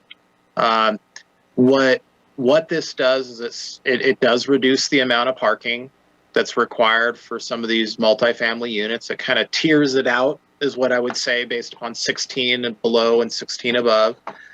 I think it also does at least provide a good recognition of kind of the one parking space for one bedroom units as well, which I think is important in accommodating, you know, kind of different housing types within our community. So I think, although this isn't what is recommended by the community builders or exactly what was recommended by staff, we still think it does move us in the right direction. And so, you know, if you have any questions about how that might look, I would be happy to answer those, but I think I'll just leave that kind of general comment at that for now. Yeah, that's fine, Mr. Tini. And I did want to make sure that you might get a chance to comment on the tiers more than anything else, but I appreciate the generalized comment. Councilmember Harrington, I saw that you had hand up. I'm sorry, I was going to Mr. Tini right at the same time. Go right ahead.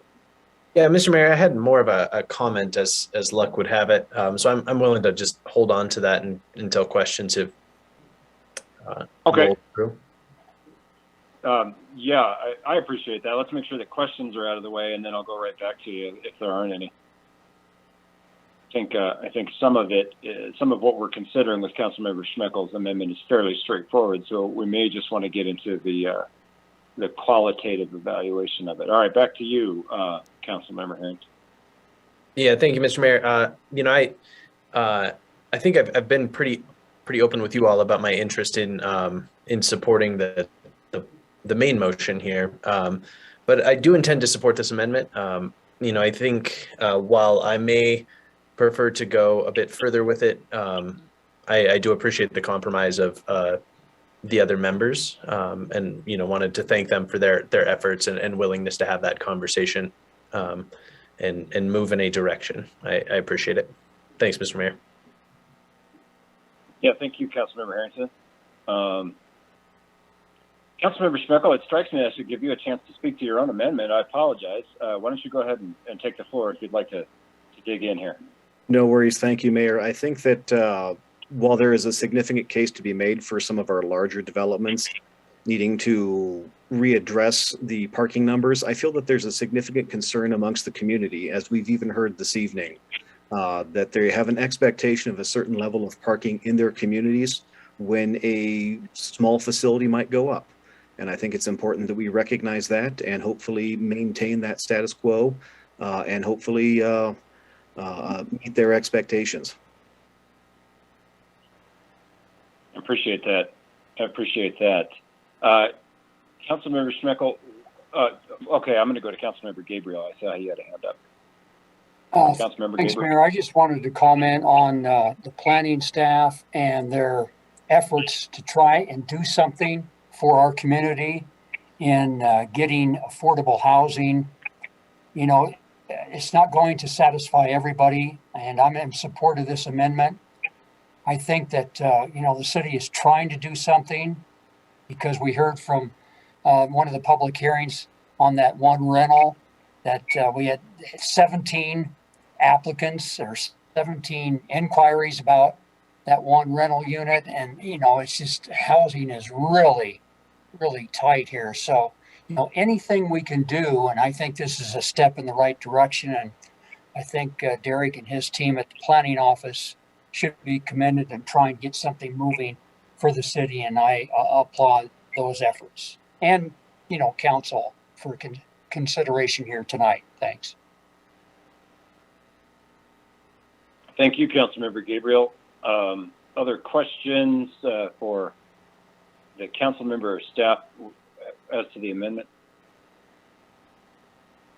Councilmember Schmeckel, I'd like to ask you a question a little bit about how you arrived at your figures for your amendment, if you'd like to speak to that. Thank you, Mayor. I will say that I proposed a different number, but Councilmember Somerville was kind enough to bring this amendment to program planning manager Tini's attention here today, and they were able to work upon it.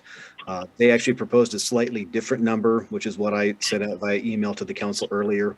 But doing the math, I realized that that would always come up with a additional half parking space that would always be rounded up, and I like round numbers, so that's where I came to 16. Yeah, that makes sense. Yeah. Thank you, Councilmember Schmeckel. Vice Mayor Pierce. Yeah, thank you, Mayor. I appreciate the number 16. You would not have had my support at 15, so thank you.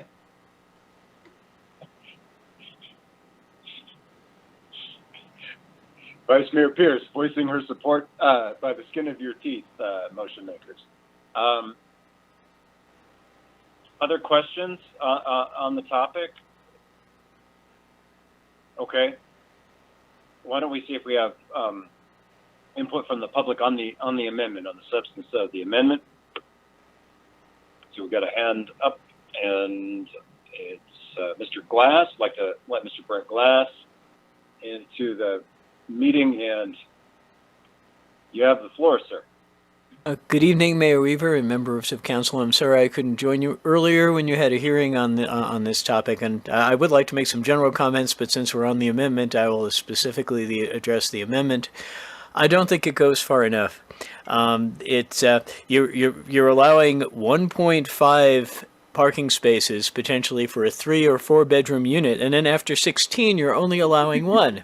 And here in Laramie, we have so many units which have 2 students per bedroom. Even a family, with a master bedroom and 2 working parents, you're going to need 2 spaces for that. I don't see this as sufficient. I think it's still going to cause tremendous congestion.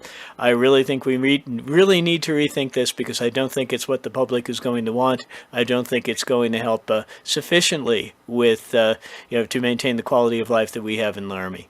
Thank you. Thank you, Mr. Glass.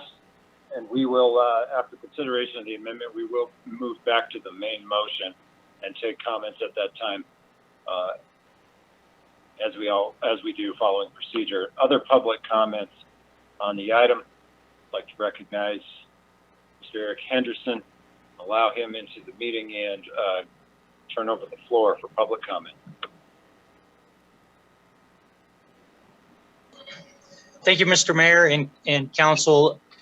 Stated earlier, the hope that you will decline any changes which allow less than 2 spaces of parking for a property going forward, simply not realistic. My experience at the University of Wyoming had a designation when River Village was built several years ago, and it was 1.4 spaces designated.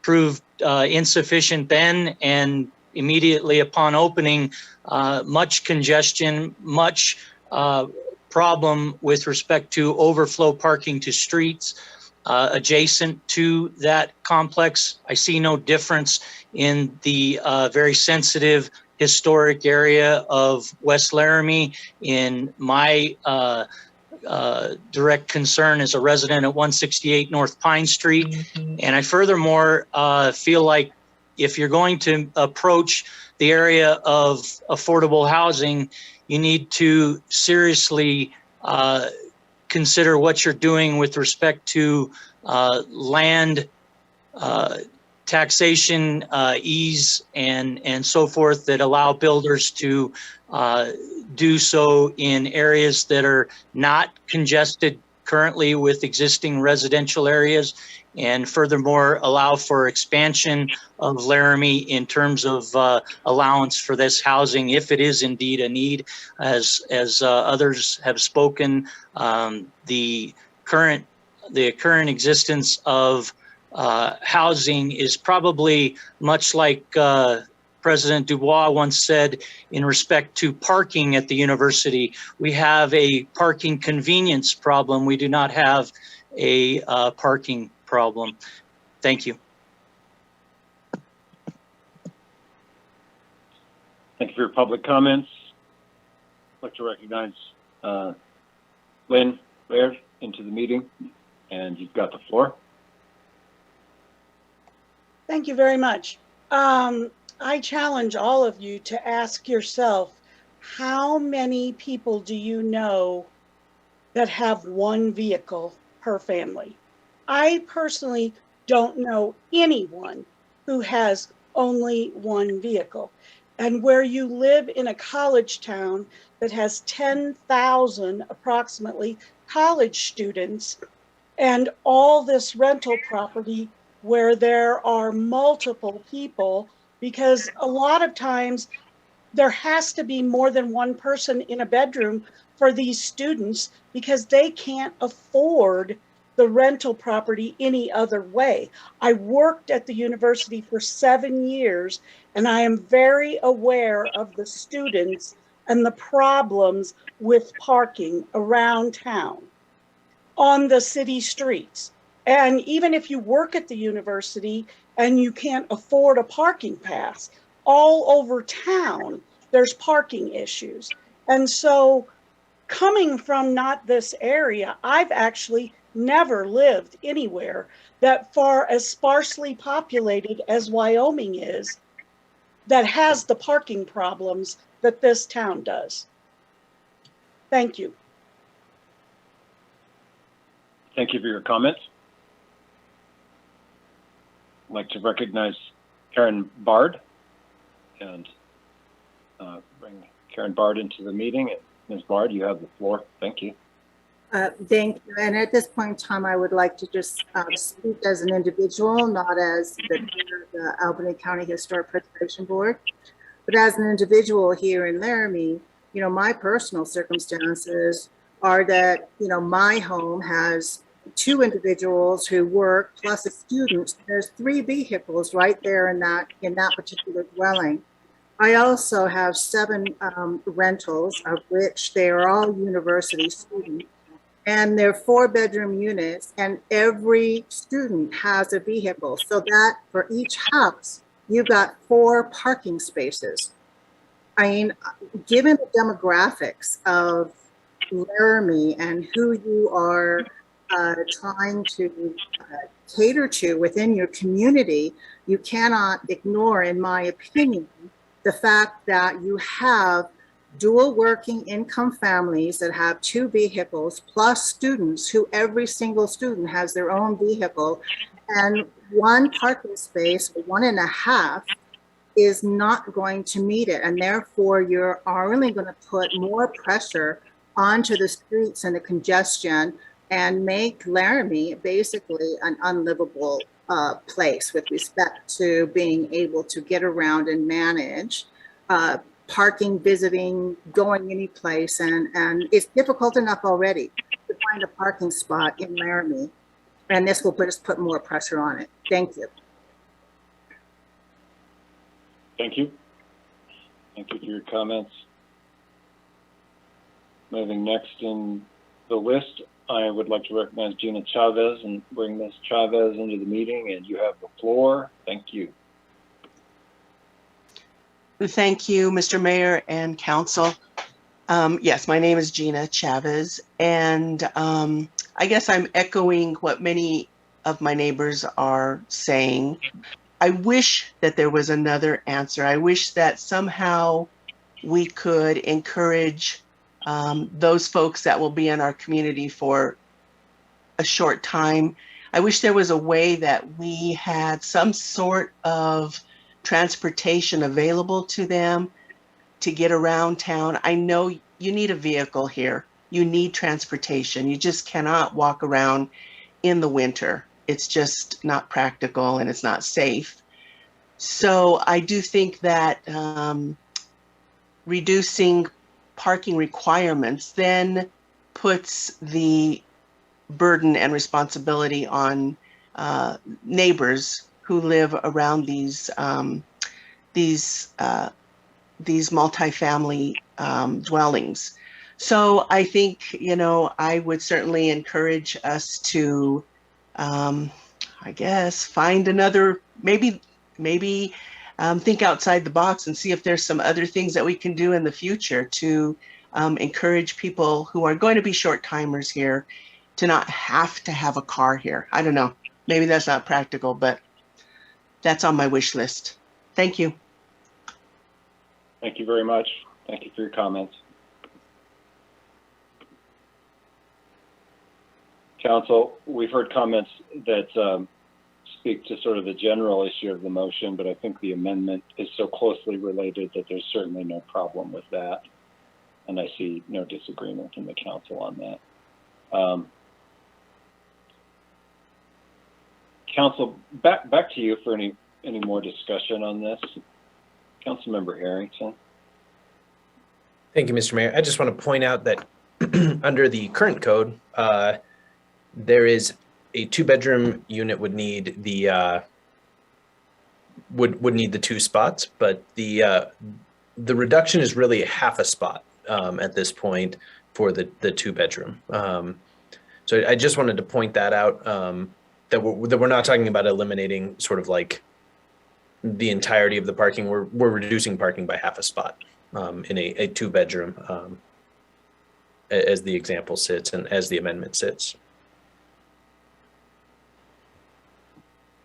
Thank you, Councilmember Harrington. Mr. Cheney, I see you turned your camera on. Did you have a comment to this? All right. I've got a question coming your way, but I'm going to give other council members a chance. Yes, Councilmember O'Doherty.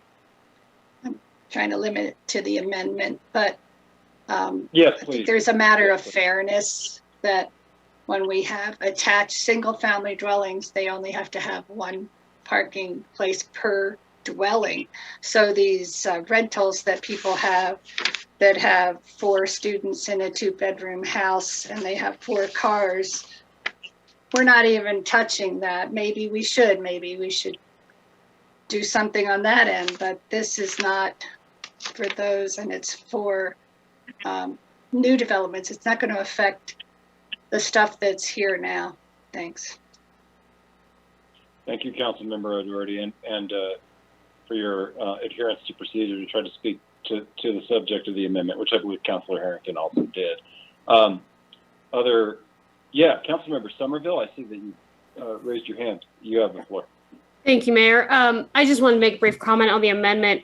I was a no vote on the overall ordinance 2 weeks ago because I share some of the concerns that have been voiced, but recognizing that progress in building a community is a lot of times done in inches and by compromise, I think this is a reasonable amendment, and that's why it has my support. I think that it gives a little, takes a little, and will probably move us in the right direction. Thank you. Thank you, Councilmember Somerville. Other discussion on the amendment? And of course, there'll still be an opportunity for council discussion and public comment on the main motion. Yes, Councilmember Cumby.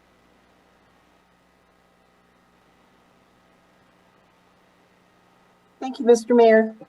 I just wanted to say that the difficulty I have both with this amendment and with the ordinance in general is the one-size-fits-all approach. And I think that it does not consider the diverse and unique neighborhoods that we have. And I really would rather see something that allows for a more individual assessment from a more holistic perspective that considers the unique situation of each neighborhood. And we have some very dramatically different neighborhoods who have different parking issues, different everything. And I'm just having trouble with the one size fits all. Thank you. Thank you.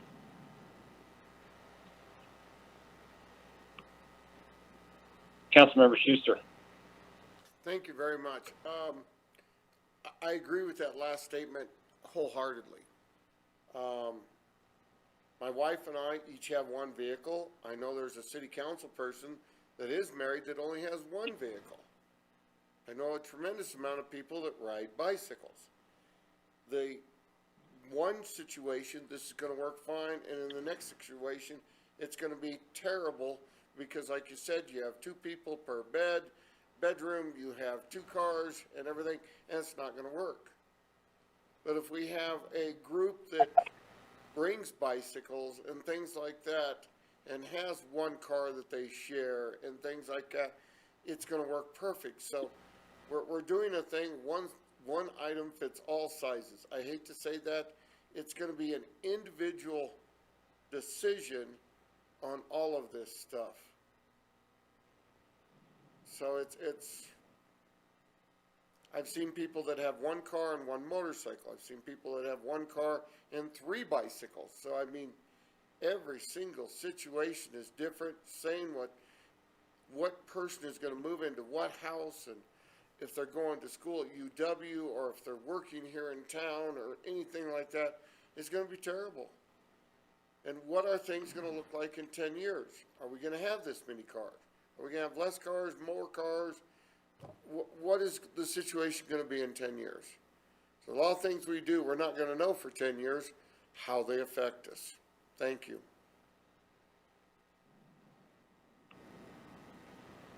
Thank you, Councilmember Schuster. Other discussion on the amendments? Councilmember Harrington. Thanks, Mr. Mayor. I'm realizing it may not have anything to do with the amendment, but the point of the previous 2 council members, I wanted to ask Derek, I know they have administrative flexibility on some issues, and I don't know if they do regarding parking as well. To sort of check this box of administrative, or sort of like not one size fits all. Mr. Tini. Mayor, council. So, yes, for different numerical things within the codes, so things like setbacks, number of trees, parking spaces, things like that, we do have some administrative relief available to us to consider on case-by-case basis. There is criteria, though, related to it. It can't just simply be a request. There's got to be some criteria that we evaluate in terms of it, and it depends upon, obviously, if we're talking about a setback or parking numbers and things. So there is some relief there, specifically speaking to parking. We run into areas where, like, especially pre-existing sites where changes in use maybe trigger parking spaces that just simply can't be fit on the site. Sometimes it's within our ability to maybe provide some flexibility. Other times it's not. Maybe a variance is needed. So we do have a little bit of that wiggle room there. So kind of speaking to those 2 points, on a more case-by-case basis, we can consider that a little bit. But we are limited, though, too, in that we can't, it's just not a free-for-all, I guess. So.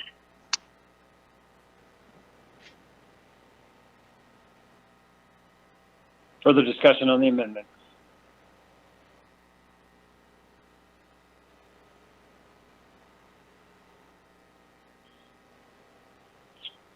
Proceed to a roll call on the vote for the amendment.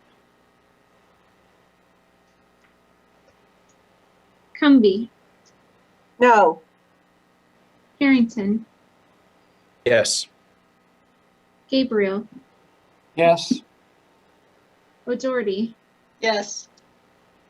Schmeckel. Yes. Somerville. Yes. Schuster.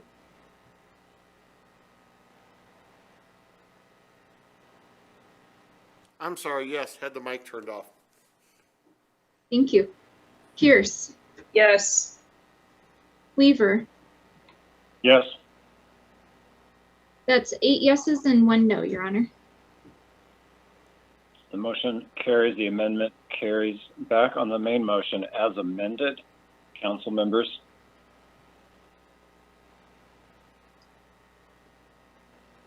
Mr. Tini, I have Vice Mayor Pierce.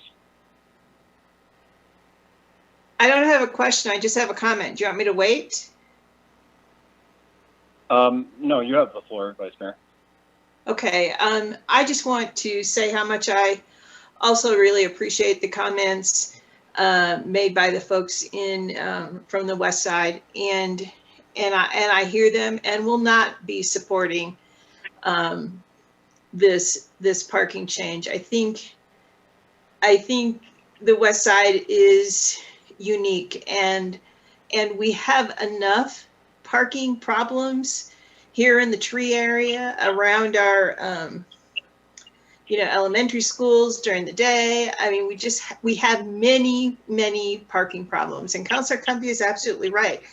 Fixing it, we have to have a much different approach to our parking situation, because I believe this could potentially actually make it worse than what it already is. And believe me, it's bad in some parts of town.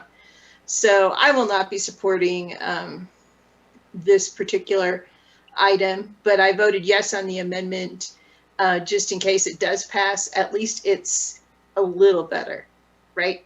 Just a little bit better. So if council goes ahead and approves, we've made an extremely minor improvement. So that's all I have. Thank you, Vice Mayor. All right. Council Member Harrington. Thank you, Mr. Mayor. I have a question for Derek. The proposed changes largely affect multifamily development, which is largely concentrated in R3 zones. Is that correct? Save for the sort of like the 4-unit and less, right, is R2? Mayor, council, so anything, based upon the changes that you're seeing, it'd be for anything that has 3 units or more in it. Most of that would fall in your R3 zoning district, but like a 3 and 4 unit building can go in the R2 zoning district. So there's R2 and R3 zoning districts. This wouldn't apply in any of your single family zoning districts. Great. And so, I think maybe the reason for my question was I was kind of trying to figure out the geography of this. We've heard certainly a lot about the west side, and I think that is because of our next item, and sort of like the potential for those to affect the rezoning. But largely these changes will not be present on the west side, at least in any sort of current way. Am I understanding that correctly? Save for that sort of like the 3-unit or something like that could be built as a twin home right now, or a single family with 1 parking spot right now. Mayor, council, actually that'd be incorrect. So the majority of the west side zoned R2. There's actually 0 single family zoning districts within the whole west side. Mm-hmm. It's either commercially zoned, industrially zoned, or there's or in mostly R2 zoned for where your residential properties are. So there is the ability to add in units within that district. Largely, you don't see that today because many of the lots are very, very small. They're so small. They're many of them are non-conforming lots under our code, and so expansion, adding units, things like that are just isn't that feasible. So that's why you don't see that a lot. Great. Yeah, thank you for that, Derek. I appreciate it.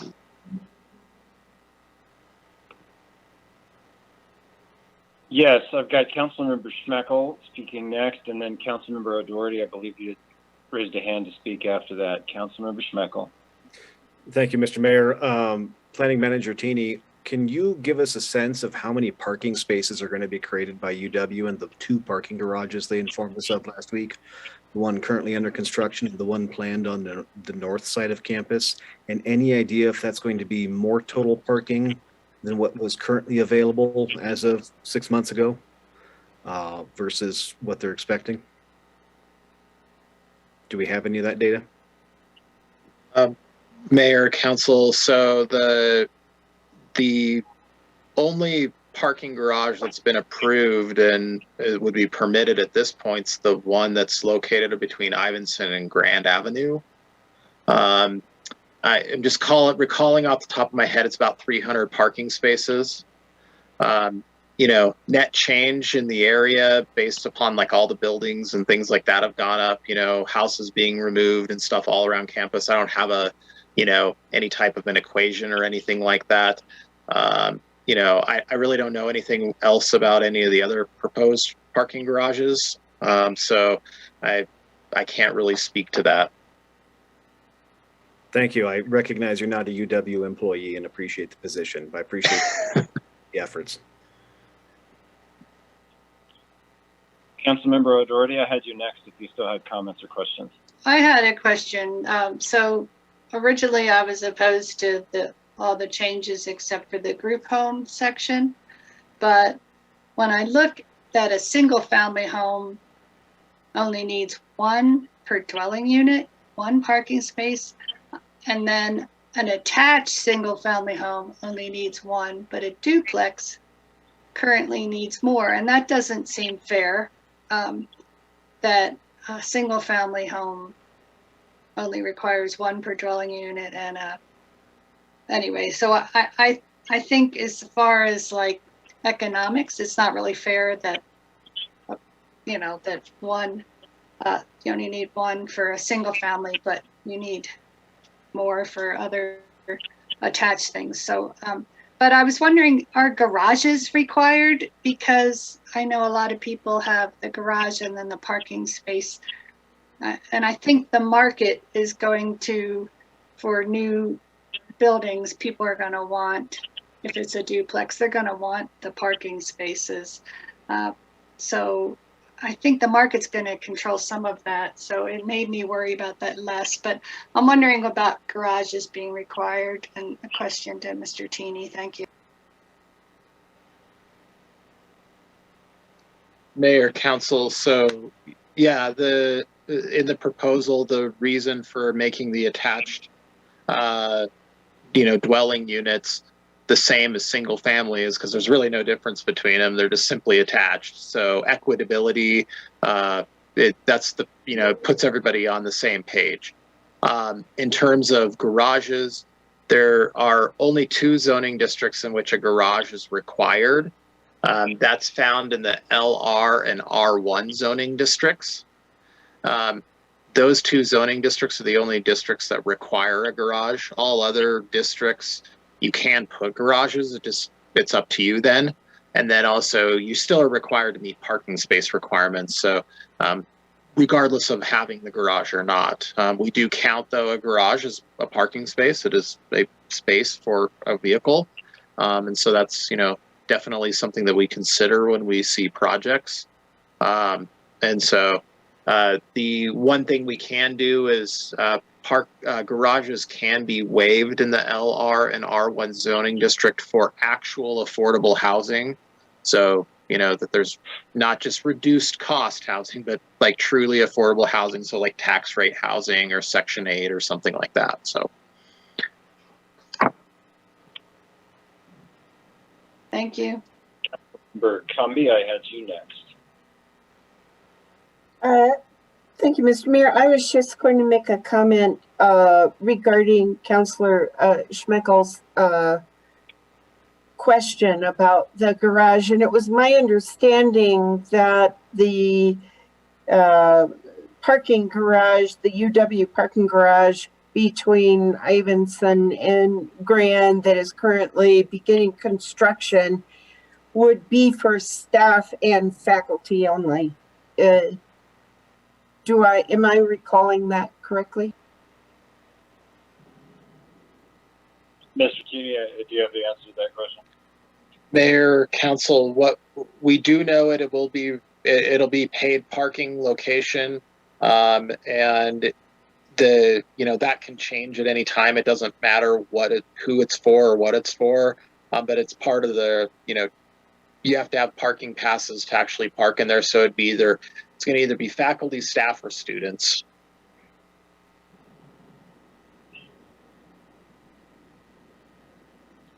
Thank you, Mr. Teeny. Council, I'm not sure how germane the university's parking structure is to the residential parking discussion, although I understand why it was introduced. I think we need to focus up on the proposal at hand. Although I appreciate the nature of the comments, and that's not a reprimand by any means. Did I have another hand up after that? After Councilor Cumby? Mr. Teeny, can I ask a question of you? Earlier you referenced a proposed development along Harrison Street that did not end up being able to go through due to present parking requirements. How many, if you can answer this question, if you can recall, how many units were proposed for that development? And when I say units, I mean, you know, multifamily units, 3 or 4 bedroom apartments, or whatever it was. Mayor and council, the project that I'm speaking of is the affordable housing project that's located on Harrison in Colorado. It's actually in existence. They did move forward with the project. The key discussion and the key point in what I was making is that during their evaluation, once they worked and put the parking in and things like that they needed, we lost 12 affordable, 12 units essentially in the project and on the property.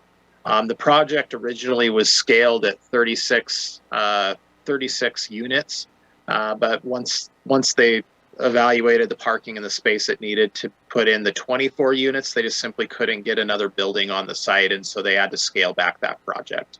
So that's what I was speaking of.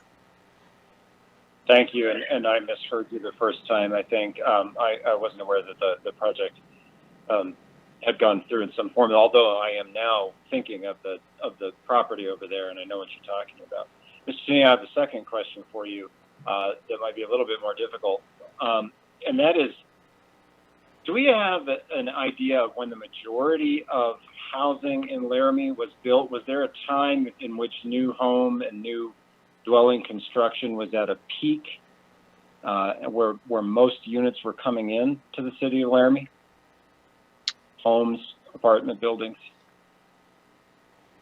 Mayor and council, I believe there is a number in our 2015 housing study that gave the average age of the stock somewhere in like 80 something, like 81 or something like that. I can't recall the number. I would have to. I don't know if I could find it very quickly. I'm not sure. I'm not sure I could research it that quickly. But we have a fairly older stock. Mr. Cheney, I saw the city manager confirming that from the housing study, and that shakes the tambourine upstairs here as well. So that would be about 41 years old. And this is a question that then occurs to me after that, which is what the average number of cars per household was at that time, which I don't expect anybody to be able to answer right now, but it does seem relevant to our considerations. Appreciate that, Mrs. Cheney and City Manager for helping out with that question. Councilmember Cumby, I saw that you were looking for recognition. I was just gonna, I remember from the report, the average was 42 years.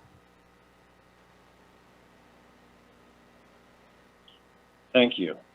Well, by way of my comments, I am facing a conundrum because I'm increasingly convinced that we have a housing problem in Laramie. It seems to me over the last, I'll say 15 years or so, it seems like we are now, from my personal perspective, it seems more to me like we're living more and more on top of each other here in Laramie than we were in years prior. I also think there is a bit of a parking challenge in different parts of the community. I don't think it's universal. I think some face more challenges than others. Certainly anything with any proximity to the university, it's an issue. But as one of the public comments alluded to, I do think it's something of an issue of parking convenience than it is parking availability. But those things can be functionally causing the same issues. We know that people want to park close by the university if they have business there, if there's students there, if they work there, if they teach there. And if they're not able to live by the university, then oftentimes they want to drive. As one of the public comments noted earlier, that's because of the climate, I think, largely in Wyoming. There's a great deal of time during the year here in Laramie where you do kind of want to drive places, and sometimes it wouldn't be safe to get around through other means. And we don't have a well-developed public transit system. The University of Wyoming provides some resources which we appreciate and people utilize. but they're limited. They're limited in terms of their routes and hours of operation. So these are two kind of serious, I think, challenges for growth in our community. And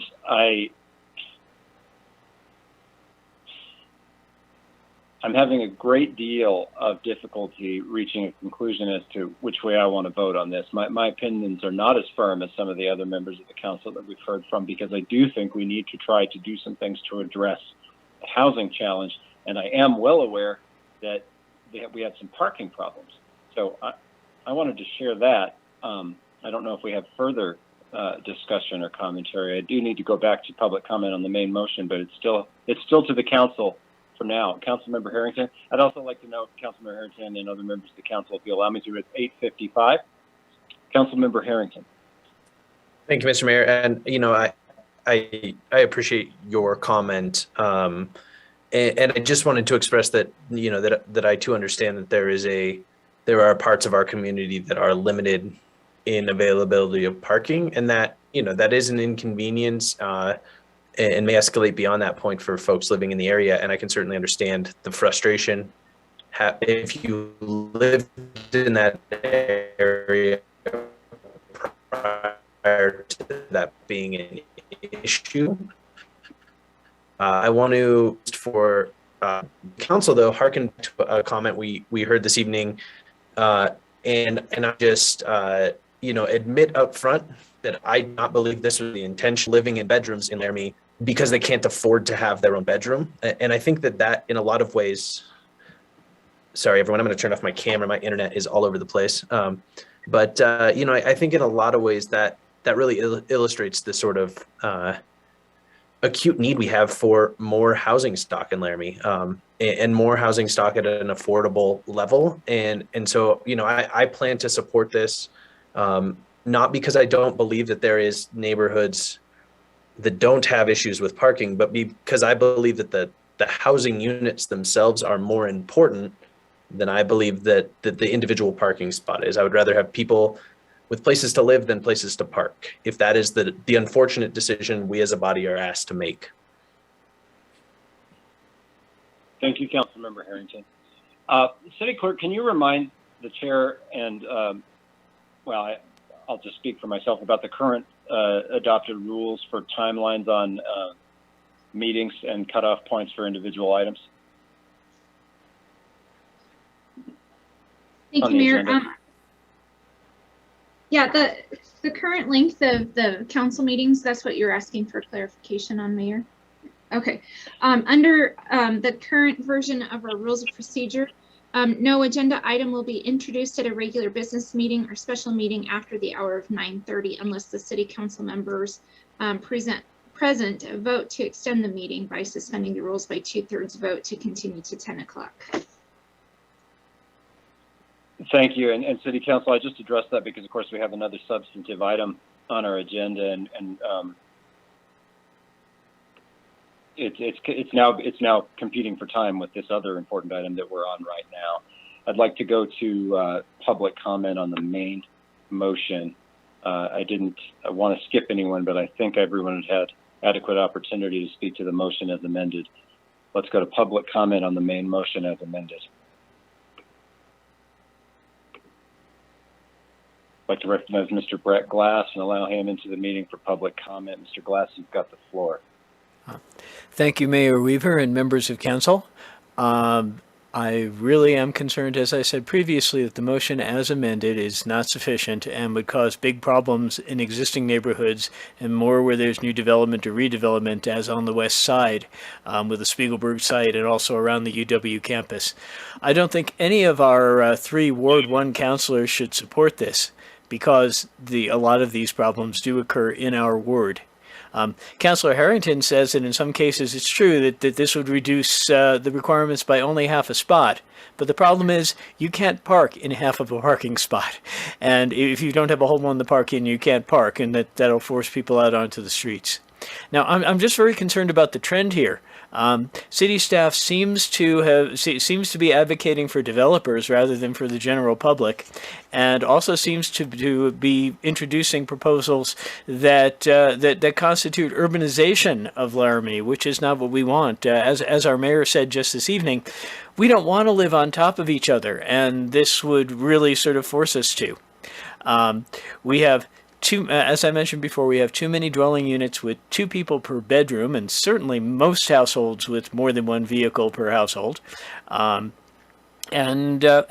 people are already finding problems. It's not a convenience problem. If you have to walk maybe a few hundred yards, but we literally have streets parked solid. And this is not acceptable. Now, you did receive some comments that were in favor of the ordinance, but if you took a good look at where they were coming from, they were only from developers or landlords who wanted to gain financial advantage. There was nothing in any of those comments that said that they wanted to reduce rents. And that tax credit developer that was talked about this evening was a great example. They essentially they make money by building what conforms to the federal regulations for the lowest price possible, and then pocketing them the tax credits. They make less unless they can cram people in, and so of course they're going to be in favor of reducing parking. Now, I'm a landlord too. I could benefit from this financially if I was willing to skimp and give my tenants less. But I don't, because I want Laramie to be a good place to live and have high quality of life. Now, my final comment is, it really relates to housing affordability. I don't believe that this measure would make housing any more affordable, because it's essentially trickle-down economics.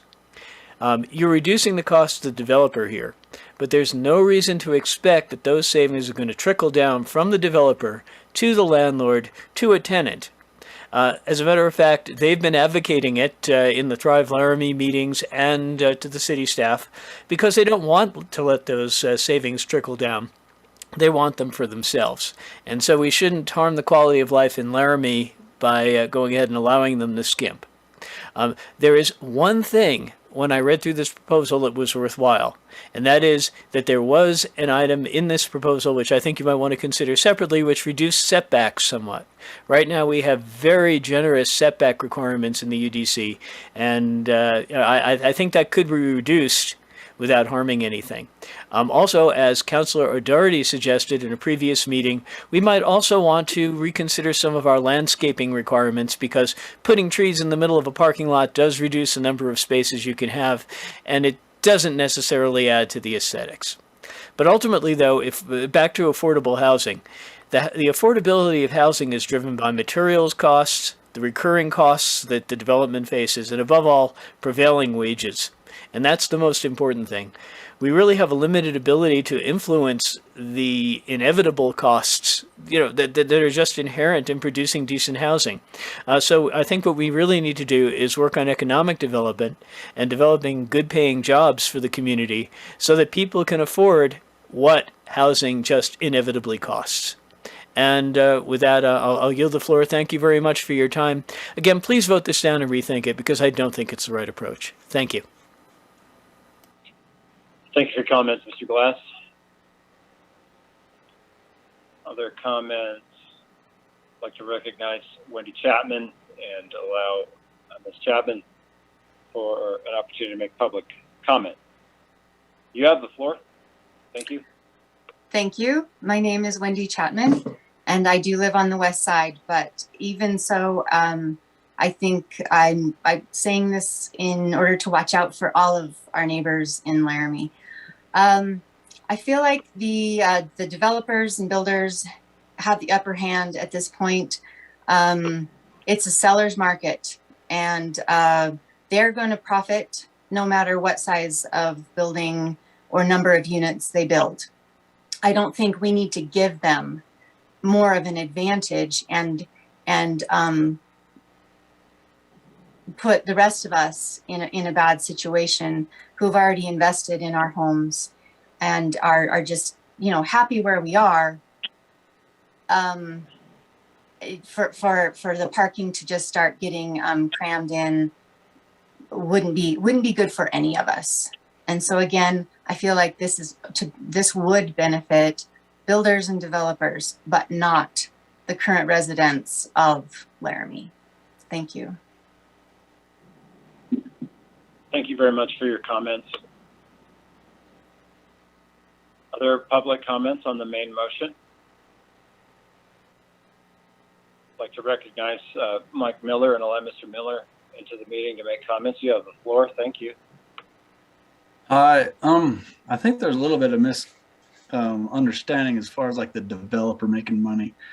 It's not that the developer makes more money. It's he's able to put more units on a piece of land, which gives what the city needs is more places to live. Not, I mean, the developer, that $22,000 number that you see in their figures is not because it costs $22,000 to put a parking spot on a piece of land. It's that the money lost because you can't put another residence on that piece of land. Anyways, that's, thank you. Thank you for your comments. Public comment on the main motion.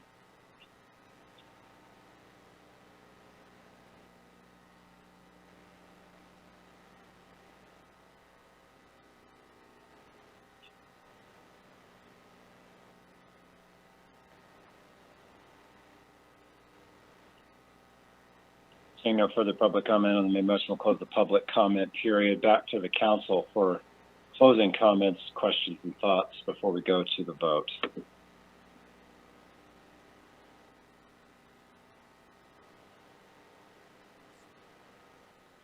City Clerk, let's have a roll call vote on the amended motion. Somerville, Yes. Schuster, Yes. Schmeckel, Yes. O'Doherty, Yes. Harrington, Yes. Gabriel, Yes. Cumby, No. Pierce, No. Weaver. Yes. That's 7 yeses and 2 noes, Your Honor. Thank you, City Clerk. That motion carries. Council, it's 9:07, and we'll now proceed to the next item on the agenda, which is item number 18. Councilmember Schmeckel. Thank you, Mr. Mayor. The title of this is Original Ordinance Number 2032, amending the City of Laramie's official zoning map to zone properties located at 259 Fremont Street and 260 Pine Street as B1 Limited Business District within the City of Laramie. I move to approve Original Ordinance Number 2032 on second reading, establishing B1 zoning district for properties approximately 0.82 acres in size, located at 259 Fremont Street and 260 Pine Street, in accordance with findings of fact and conclusions of law, and noting a public hearing for October 19th, 2021. Second. A motion and a second from Vice Mayor Pierce. I see that we have Mr. Cox from our planning department. Welcome, and you're here to provide the background, so it's over to you. Thank you, Mayor, Council. I'll try and make this quick as it is late and on second reading. Just a reminder that this is coming along with a comprehensive plan. The comprehensive plan is so that we can change the future land use to allow, to basically allow the switch to B1. That future land use change would go to suburban commercial, where you see zoning districts such as B1, C2, R3. The reason for the B1 zone is to avoid an island zone. As was mentioned earlier today, there is no R3 zoning. On the west side, it is mostly R2, but then B1 along parts of Cedar Street, as well as some B2 at that intersection of Cedar and Garfield. To the west of 260 Pine Street is portions of B1 zoning. And then for 259 Fremont Street, basically, if the 260 gets zone B1, then it just creates kind of a peninsula for 259 Fremont, where you have an existing commercial building that has been there since 1941. 260 Pine Street has been vacant as long as people know, based off of the kind of documented records of the West Side provided by the American Studies Department. Just as a correction, as I'm hearing public comment, currently, as with 260 Pine Street being zoned R2, there would only be allowed to have 4 units on the total property. That's not based off of the limit of R2 and 4 units, but strictly the dimensional standards we have for R2, which requires 3,500 square feet per unit, as well as 6,000 square feet per principal building. So the makeups you could do would be 2 different buildings with 2 units, or 1 building with 4 units. And that is the same even if the developer decided to split the lot in the middle. You could only do then 2 units on each lot. The B1 is to allow for that multifamily kind of dimensional standards that you see within R3, where you get hopefully 1,000, or the table dictates it as 1,000 square feet per unit. I would say it'd be very hard pressed to get 16 units on this roughly 16,000 square foot property based off of landscaping requirements, parking, design, what else? Setbacks, etc. So as we're going through this, another reason why we also want to see multifamily development on the west side is because, as we've heard earlier today, the lots are small. It is a dense neighborhood, and the reason it's dense is because it is so old and it is so close to so many amenities within Laramie. You're a walking distance to downtown. You are right next to the green belt. It provides a great quality of life, and we want to provide a different type of housing there that hopefully can come at a more accessible price point, and that comes with building smaller units. That is one easy solution to get to that price point. We don't know what the developer's product is going to be. We have heard that it's going to be residential, but if rezoned to B1, a multifamily development would have to go through a conditional use process, which would go back to Planning Commission, and conditions can be set forth to achieve certain character that you see on the west side that has been a comment earlier tonight, as well as just allowing for the public to be more involved with the process than it. Going through our housing strategy as well as our comp plan, we do call out that we are looking for infill development within Laramie. And as I said, this neighborhood lends itself to a very pedestrianized neighborhood. Also within strategy 1 under the Thrive Laramie housing study, we call out that we should plan for how to utilize population growth to enhance community vibrancy through the capture of additional tax revenue, resident engagement, development or infill and rehabilitated properties, and more. Care should be taken to preserve core community assets and the cultural identity that makes Laramie special, while welcoming the influx of new ideas and needs that new residents bring. To me, that spells out that we need to open the door to a multitude of type of residents, not ones that basically create a different product than the typical traditional single family that we see within Laramie. One thing that council needs to be aware of is that you might have seen a protest sheet signed by a number of residents in this area. We do have a code under the rezoning process that calls out for if there is 20% or more of the area lots or portions thereof adjacent to the said property within a distance of 140 feet, an amendment will not become effective except upon affirmative vote of 3/4 of all qualified members of this council. So to pass now with those signatures, we did get over 20%. We got roughly 25% of property owners within 140 feet of this property. So to pass this item, we will need seven out of the 9 votes to move forward. With that, I am here for any comments or concerns. Thank you, Mr. Cox. Appreciate that and your brevity there, making sure you go through all the main issues. I'd like to recognize the city attorney has raised his hand. Yeah, I'd like to add something to what Mr. Cox said. It's a 3/4 vote on 3rd reading, not this reading. Thank you. Thank you, city attorney. So for the 3rd reading, the 3rd and final reading, it would need the 3/4 vote. That's right. Thank you, sir.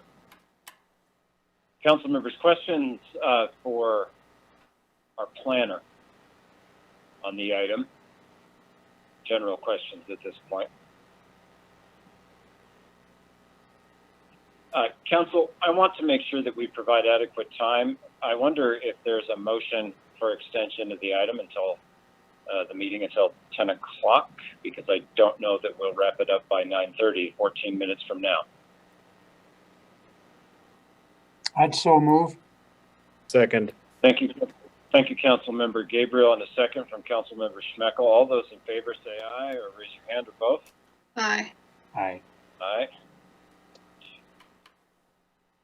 And the motion carries barely. All right, it carries definitely. Councilmember Schuster. When it comes time, I have a comment, so I don't, you said questions or comment the first time, then you said questions the second time, so I don't know what you're asking for right now, but I have a comment. Councilmember Schuster, I'll recognize you for comments because we've already had substantial discussion on the item, so go ahead with the comment. I wish petitions way back when held that much. Over 20 years ago, a petition came out to not allow Walmart to build in this town. People probably never even heard about it. But if we wouldn't have let Walmart to build, my parents' business would still be in business. I looked at the petition today, read every single name on it, see how many people I knew. I see a former employee of my parents' business. I see a fellow worker that I work with currently now, and the former employee I consider a best friend. So I wish petitions back then held as much as we're giving this one here. But one of the wildest things that came on here is I voted to let Walmart build. Why? One of the statements that was made tonight again, findings of facts and conclusions of law. Would I love if my parents' business was still going on here in town? Yes. But by ethics code, when you find findings of facts and conclusions of law, any council person that wants to vote with this one could be called out by another council person to show how their conclusions of law to vote how they did. So even though there was a petition, even though there was all these people saying, don't destroy our neighborhood, I felt the same way about destroying my own parents' business. Thank you. Thank you, Councilmember Schuster. City Attorney, I note that you still have your hand raised. I'm not sure if that's because you want me to call on you, or if it's still raised from the last time. I'm still trying to figure out how to get it unraised. No problem. So you're not seeking recognition at the moment. No, but I might need help if I can't get it down. But I'll let you know. I think you go to the raise hand button again, and then you can lower it. Yeah, you've got it. Sorry, City Attorney, not making fun of you. I share in the struggle, believe me. Councilmember O'Doherty, recognizing you. I find the fact that we heard from a lot of the immediate neighbors, even though 5 of them are in the B1 zone, they opposed it on the other side of the alley. And so it's a fact that it's opposed by this many neighbors.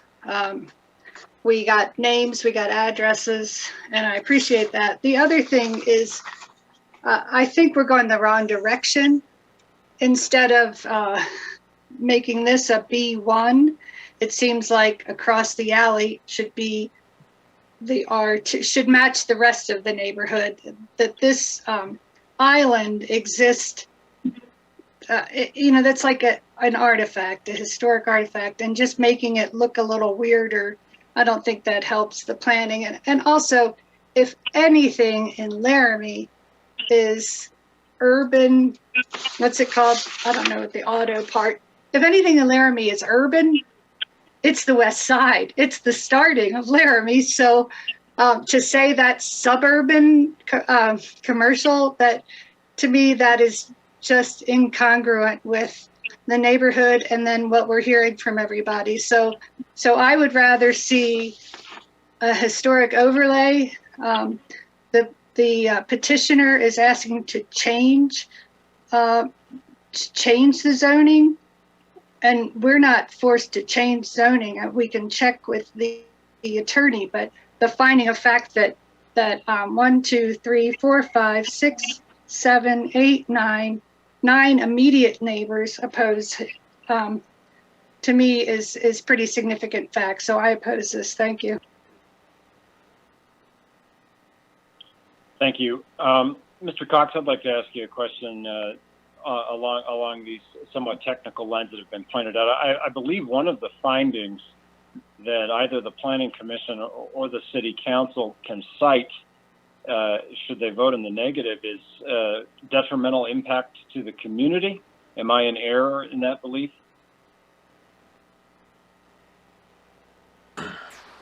Mayor, Council, let me... If you need a few moments, that's fine. Find which finding it is.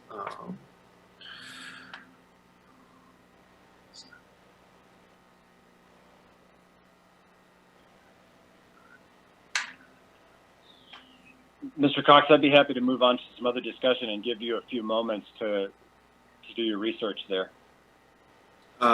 Chair Commission, I'm not seeing that within the rezoning required findings. That's usually something that we'll see within like a conditional use application. That's a constant one you'll see, like as it refers to things like noise, odor, just uses that would not be in line with the rest of the neighborhood, but not in this one. It could be that I'm mistaken about that as a finding. So be it. Maybe if there's another reference, so that I know the truth of that matter, that would be great. Moving on for other discussion, questions, comments from the council.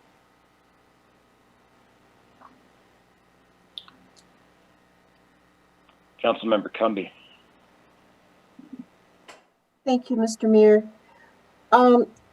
In addition to the petition, I have received emails and phone calls from a number of individuals in this district that I know in various ways. And this is an historical district and neighborhood that is in a process toward renovation and revitalization.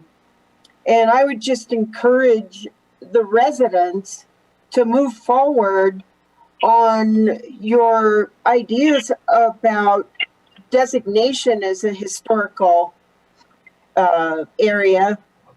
And I just think that we need to acknowledge the resistance to this and that we need to also acknowledge the historic nature of this neighborhood and some of the unique structures and homes. Thank you very much.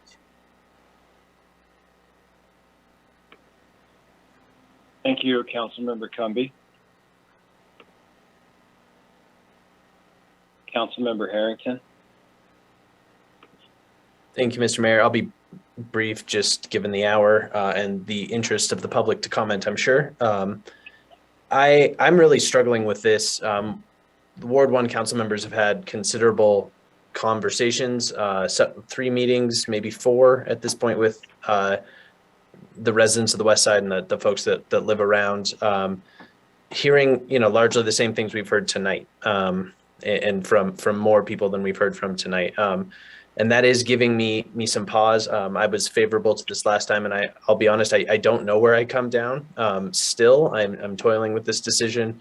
And I'm toiling specifically because a lot of the residents expressed disinterest in continuing sort of the infill style that's happening now in the rest of the R2 zone. In various parts of the West Side, homes are being built that many residents did not really think fit the neighborhood character. And that will be an option if this fails, to just be, those could be built tomorrow, right? So the conditional use permit process through the Planning Commission is the only reason I'm hanging on to this, because I do think that that's an opportunity specifically to for this development, because of the nature of the zoning change and then the need for the conditional use, to allow the public to really engage with the developer on a specific plan when the developer is to a point to have actually made a plan for what's happening on this lot. I don't know, I'm over here counting votes as well, and watching the chips fall. But I'll be honest with you, I honestly don't know where my vote sits now. But I just wanted to express my comment regarding the conditional use permit for the rest of council.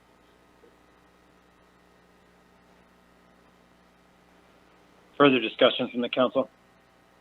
Comments and questions acceptable? Councilmember Somerville. Thank you, Mayor. Very quickly, I just agree with Councilor Harrington in full. The conditional use process would provide some protection, and it is giving me a significant pause on whether to move this forward or not. Thank you. Thank you, Councilmember Somerville. Councilmember Schmeckel. I will also, thank you, Mayor. I will also rise to echo my colleagues from Ward 1 with the reservations here. I do see in the document that an alternative could be postponing the zoning until identified issues can be resolved. I'm curious if that is an option here. Yes, the motion to postpone is in order. Then I would make that motion. Is there a sufficient second? Second. Point of information, do we have a date on that postponement? It would need to be a date certain. Thank you. Point of order from Councilmember Harrington. It would need to be to a date certain, Councilmember Schmeckel. I am open to suggestion. I would assume something in the near future so that there's not an undue delay. But I feel like there would be time needed for city staff to help us examine this and to elicit further interaction and see if we can resolve this.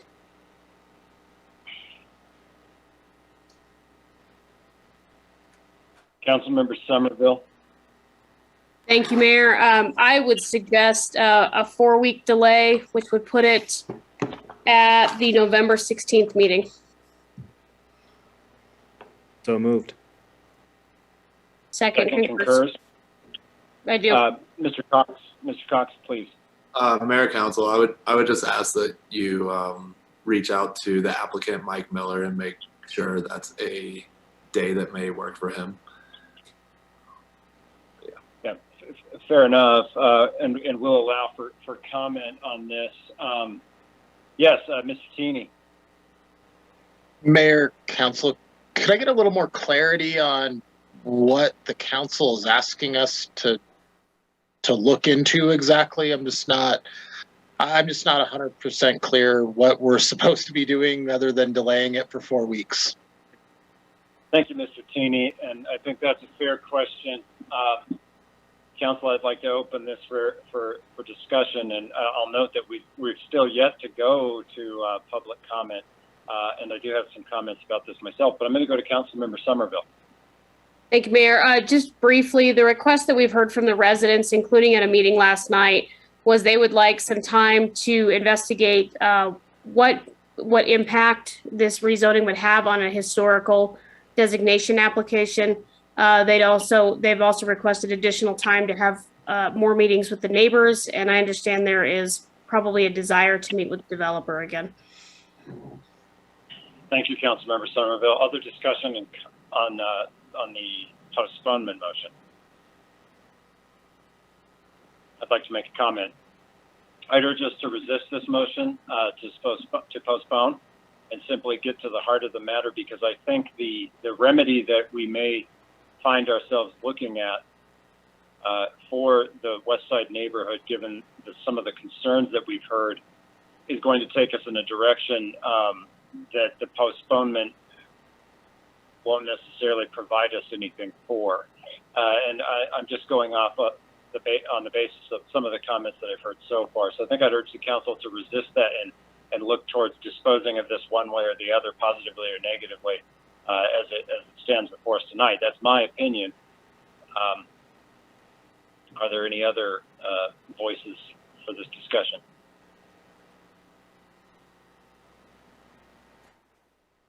I'm going to go now to the public for comment on the postponement.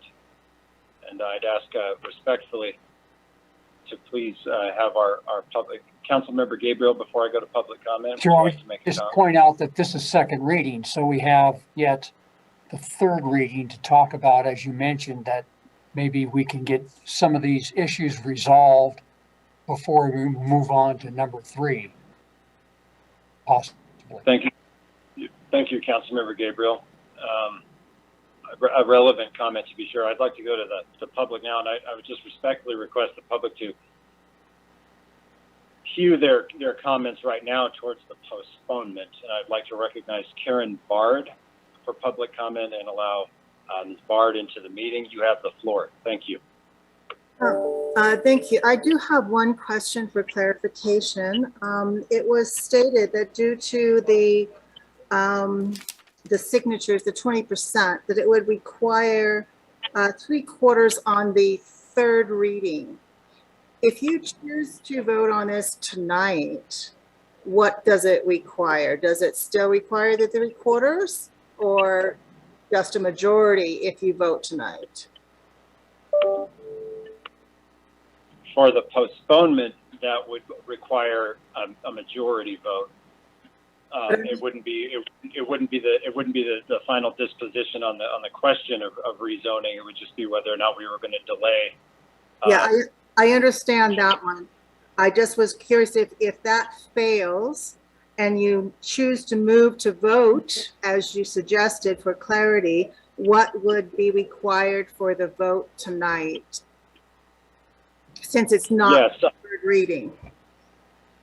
Yes, and I appreciate that, and I'm sorry that I didn't follow your question the first time. I believe what the city attorney has advised the council is that the 3/4 vote is required for the third reading. So given that, and having not heard otherwise, I think it would still be a majority vote to move this to the third reading. And I see our city clerk, who serves as our parliamentarian, confirming that as well. Well, my concern or my comment is, given in the public comment earlier, Mr. Henderson basically stating that for whatever reason, no blame being here, but it seems that it was acknowledged by Mr. Cox that proper notice was not given on the first reading. So given that procedure was not followed, I think a delay would be required, in my opinion. And second, I think it should be postponed from the standpoint that given the demographics of that community and their lack of proper notice and the use of technology in order to communicate with you, that it would be appropriate to postpone, to allow them to either get written notice in or to get a representative to your meetings that do have the ability to communicate with you via technology. So I just think that the community has been put at a disadvantage that should be acknowledged by the council due to the lack of proper notice on the first reading. Thank you. Thank you for those comments. Let's recognize Mr. Eric Henderson for the meeting to speak to the, provide public comment to speak to the issue of postponement. Mr. Henderson, you've got the floor. Regarding the postponement, first of all, I'm Eric Henderson. I reside directly adjacent to the proposed rezone property application at 168 North Pine Street. I interject with all due respect to Councilman Gabriel's point of 3 readings. First, it's not my understanding that 3 readings are required. This could be brought to a vote on second reading. Then on matters with respect to Mr. Cox's operational duties as a city planner, administrator, on October 7th at 4:12 p.m., he acknowledged with apology that the letter had been sent with a typo in it, and the actual meeting date was October 19th. That was specified in my postmarked October 1st. Notification of a meeting September 27th at 6:30 p.m. in the provided link for the letter. That Zoom format does not fit for the likes of Pat and Roy Sanchez residing at 359 Fremont Street, who during the span of this call, I received a phone and took that call, and I would share that the technology and the process and the procedure, we acknowledge error in due process. And on the 7th, I was further advised by Mr. Cox that it is the policies of the city of Laramie to send mail notices out at least 15 days prior to a public hearing.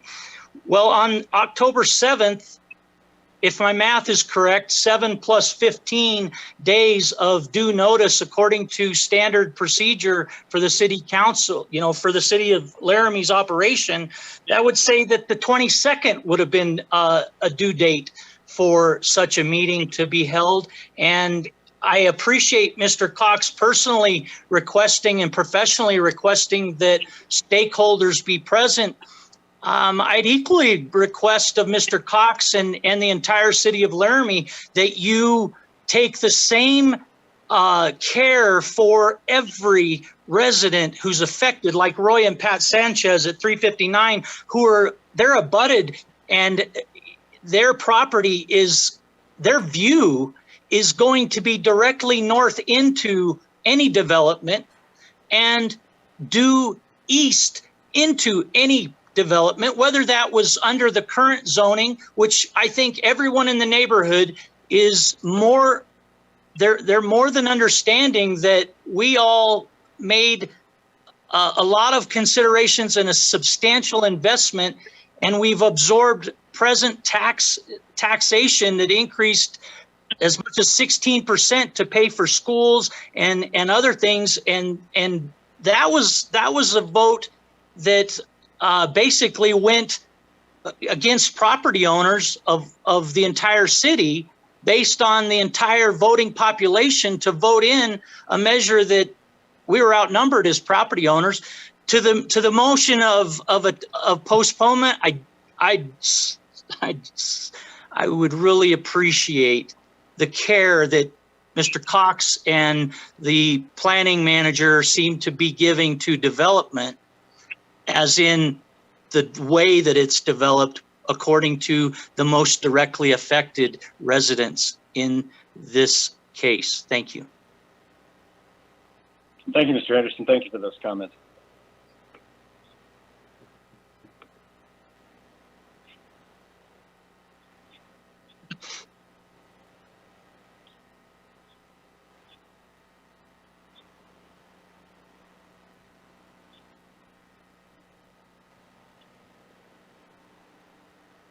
I'd like to recognize, yeah, I see other hands up on the screen. I've got some other attendees waiting to speak, so we'll conclude the public comment and we'll go back for clarifying comments from staff and council members. I'd like to recognize Gina Chavez and allow Ms. Chavez into the meeting to make public comment with respect to the postponement. And you have the floor. Thank you. Thank you, Mayor, and thank you, Council. I certainly appreciate what Mr. Henderson has to say. I do think that it is right for everyone who is especially directly affected by these changes to be present. I think that's very, very important. So I would urge Council to vote to postpone for now. Thank you. Thank you. Thank you for your comments. Let's see if there's further comment on the postponement before we get back to council discussion on the item.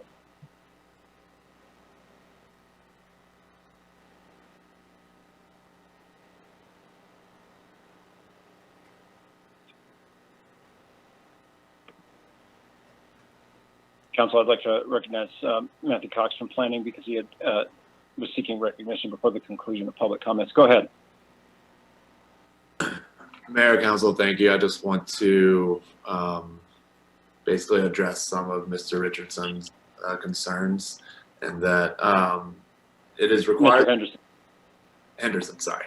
Apologize. No. And that we do multiple notices for a development project such as this that requires Planning Commission and City Council readings, one of which is a published notice within the newspaper for each public hearing, which would be the Planning Commission meeting as well as the reading of the third reading process.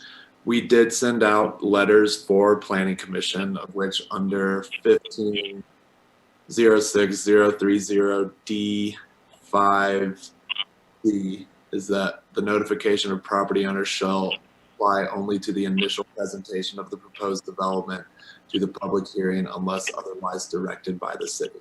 And so we did have letters sent out to Planning Commission. We did have a letter sent out about this meeting, which there was a typo as addressed, and a corrected letter was sent out that addressed the October 19th meeting, as well as the next or the first City Council meeting in November, which would have been the third reading for this one. So we took all measures to correct it and also went over what is required by Laramie Municipal Code. Thank you. Thank you, Mr. Cox. Council, further discussion on postponement? I'd like to make a comment by way of clarification. As a member of the council, it's about to take a vote on this. I urge a no vote on postponement because I then want to encourage a no vote on the item under consideration in the main motion. I don't believe the council, in the face of the opposition so far, is going to allow this to go forward, and I don't see a great deal of utility in postponing that decision any further than this evening. And that's why I urge a no vote on postponement, just to be clear, for the sake of my fellow council members and members of the public. That's my position on this. Other discussion? Councilmember O'Doherty. If this became B1 and you'd have to have a conditional hearing or whatever, conditional change for residential, it's going to meet with the same opposition.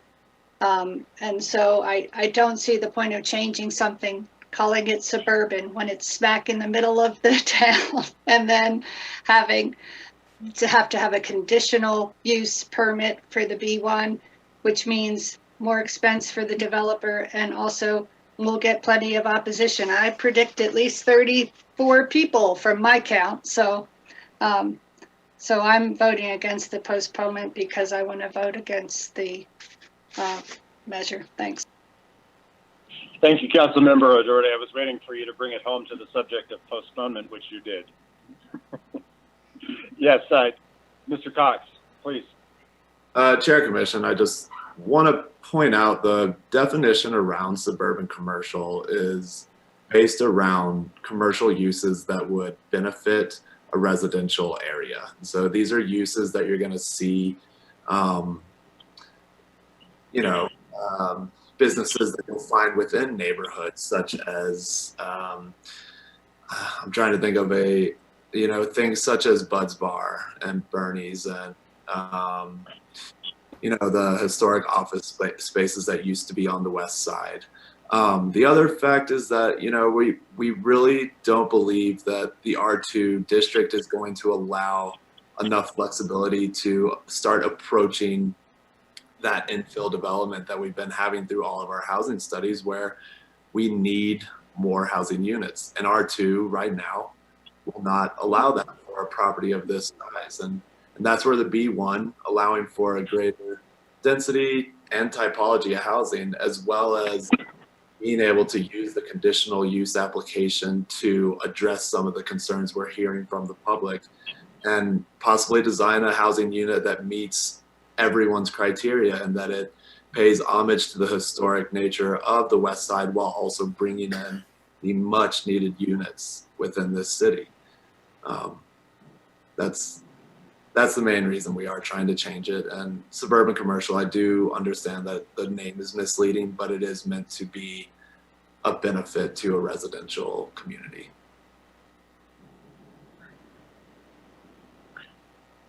Thank you, Mr. Cox. And I apologize, Council, I had to stand up. I'm having some noise from my back. Councilmember Schuster, please. Thank you. I drive by this area every single day.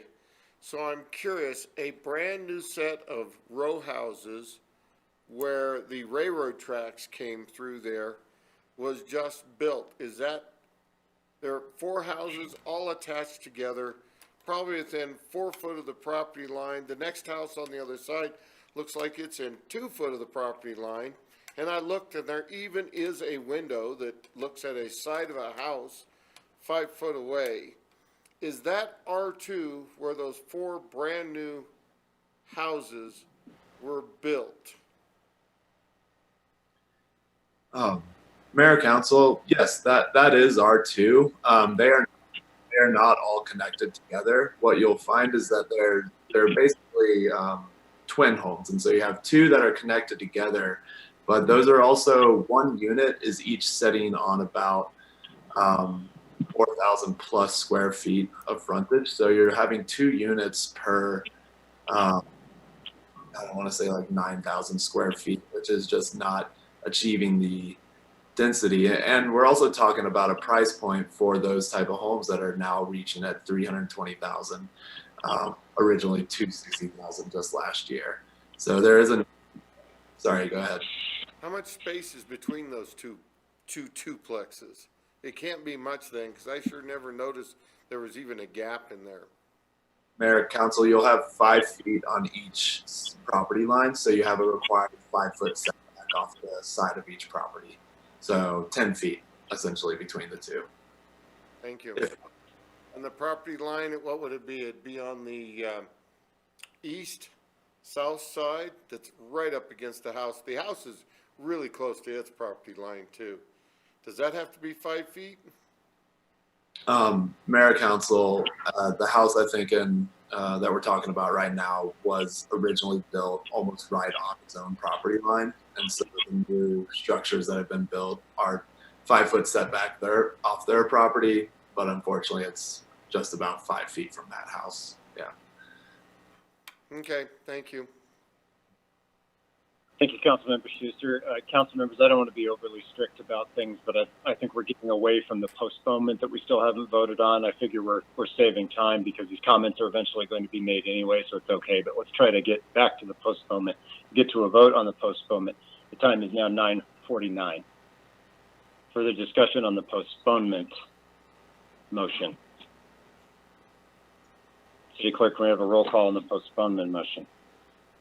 Cumby,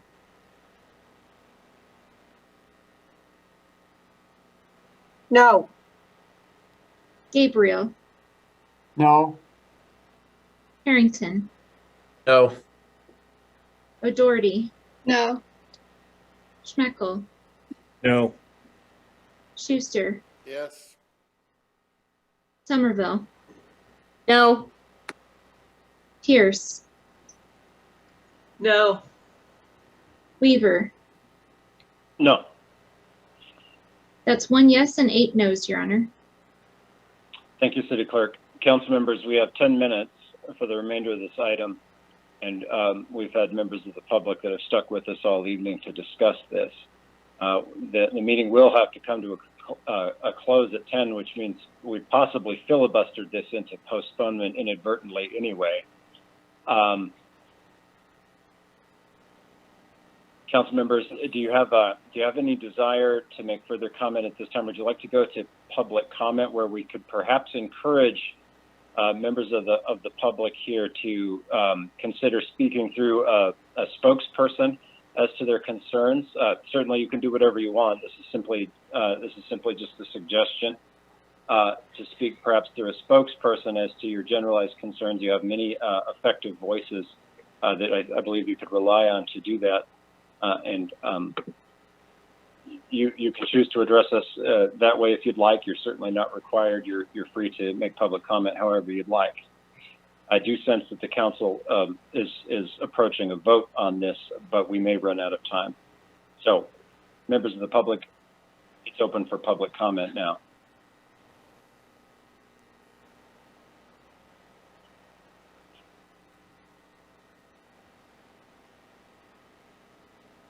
I'd like to recognize Mr. Mike Miller and allow him into the meeting for public comment. Mr. Miller, you've got the floor. All right, thank you.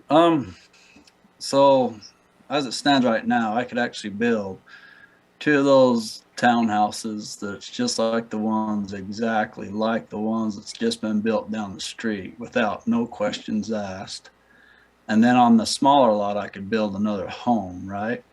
And then if this goes through, I'd have to come back to you guys in a conditional, whatever, conditional use, and have to get it approved on my plans.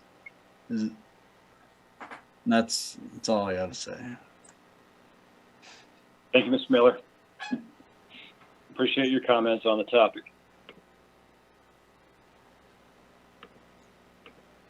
Other public comments?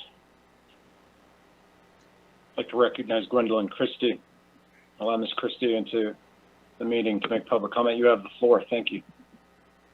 My name is Gwendolyn Christie. I'm a resident at 120 South Cedar in the West Side neighborhood.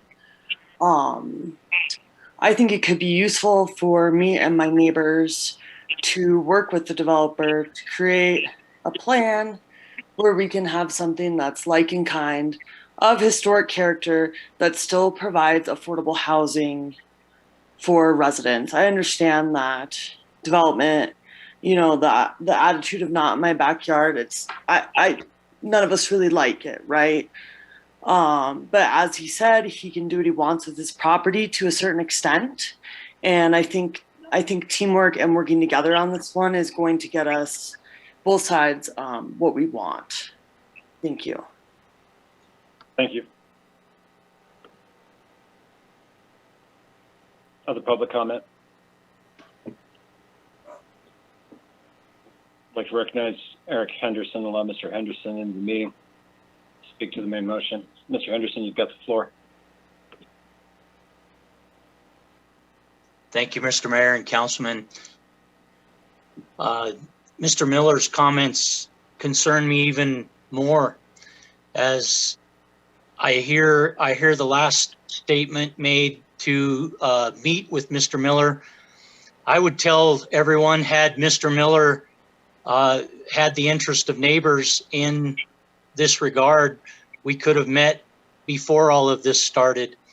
In 2004, I purchased this property, you know, not considering change like this. I endured, as everyone has, taxation that and valuation that has escalated beyond my imagine in so many ways. I'd love to be a good neighbor, Mr. Miller, but being a good neighbor in my mind includes having had some of this conversation with the likes of Roy and Pat Sanchez, who would be your neighbor on three, you know, on your property to your south and to your west directly. Mr. Sanchez has owned his property since 1947. He loves his home. He's been a resident of the West Side. He was born next to, in the home next to Bernie's restaurant. 76 years he's known this community. Culturally, multiculturally, he's welcomed the likes of me into that neighborhood. And the moment I moved into this residence, that neighbor was helping me build a roof. That's the closeness that exists it has existed, and never a conversation one prior to that. And that's most concerning with respect to the hope of coming to consensus. The problem that I have was stated last night with one of the Ward 1 representatives, and I appreciated it. And that's that when you make a change in zoning and comprehensive plan, it's a slippery slope, and we don't regain control of it. And I totally dislike the fact that we're not solving parking simultaneous with the concerns of affordable housing. Much of why I purchased my home where I did, the number one largest investment of my life, was because of affordability.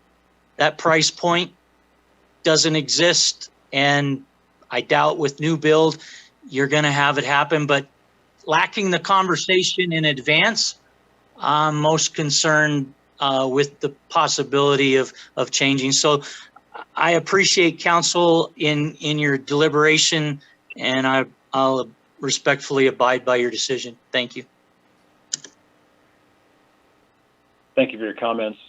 I'd like to recognize Lynn Laird and allow Ms. Laird into the room for public comment. You have the floor. Thank you. Thank you very much. When we moved here 11 years ago, there were 2 abandoned properties directly across the street from me. The Lincoln Center was kind of in shambles, and there was a lot of rundown property here. And I firmly believe that all of the neighborhood, the people who have moved into this neighborhood, have worked really hard to bring this neighborhood back. Almost all the houses on our street are now improved. They're redone, they're painted, they look nice. And we want to keep that small neighborhood feel. And what we ask is that you don't make all of our work in vain by making our neighborhood crowded, by making it so there's not places for people to park, and for bringing so many people into an area that is already small, because all of us have worked really hard to get to this point. Thank you. Thank you for your comments.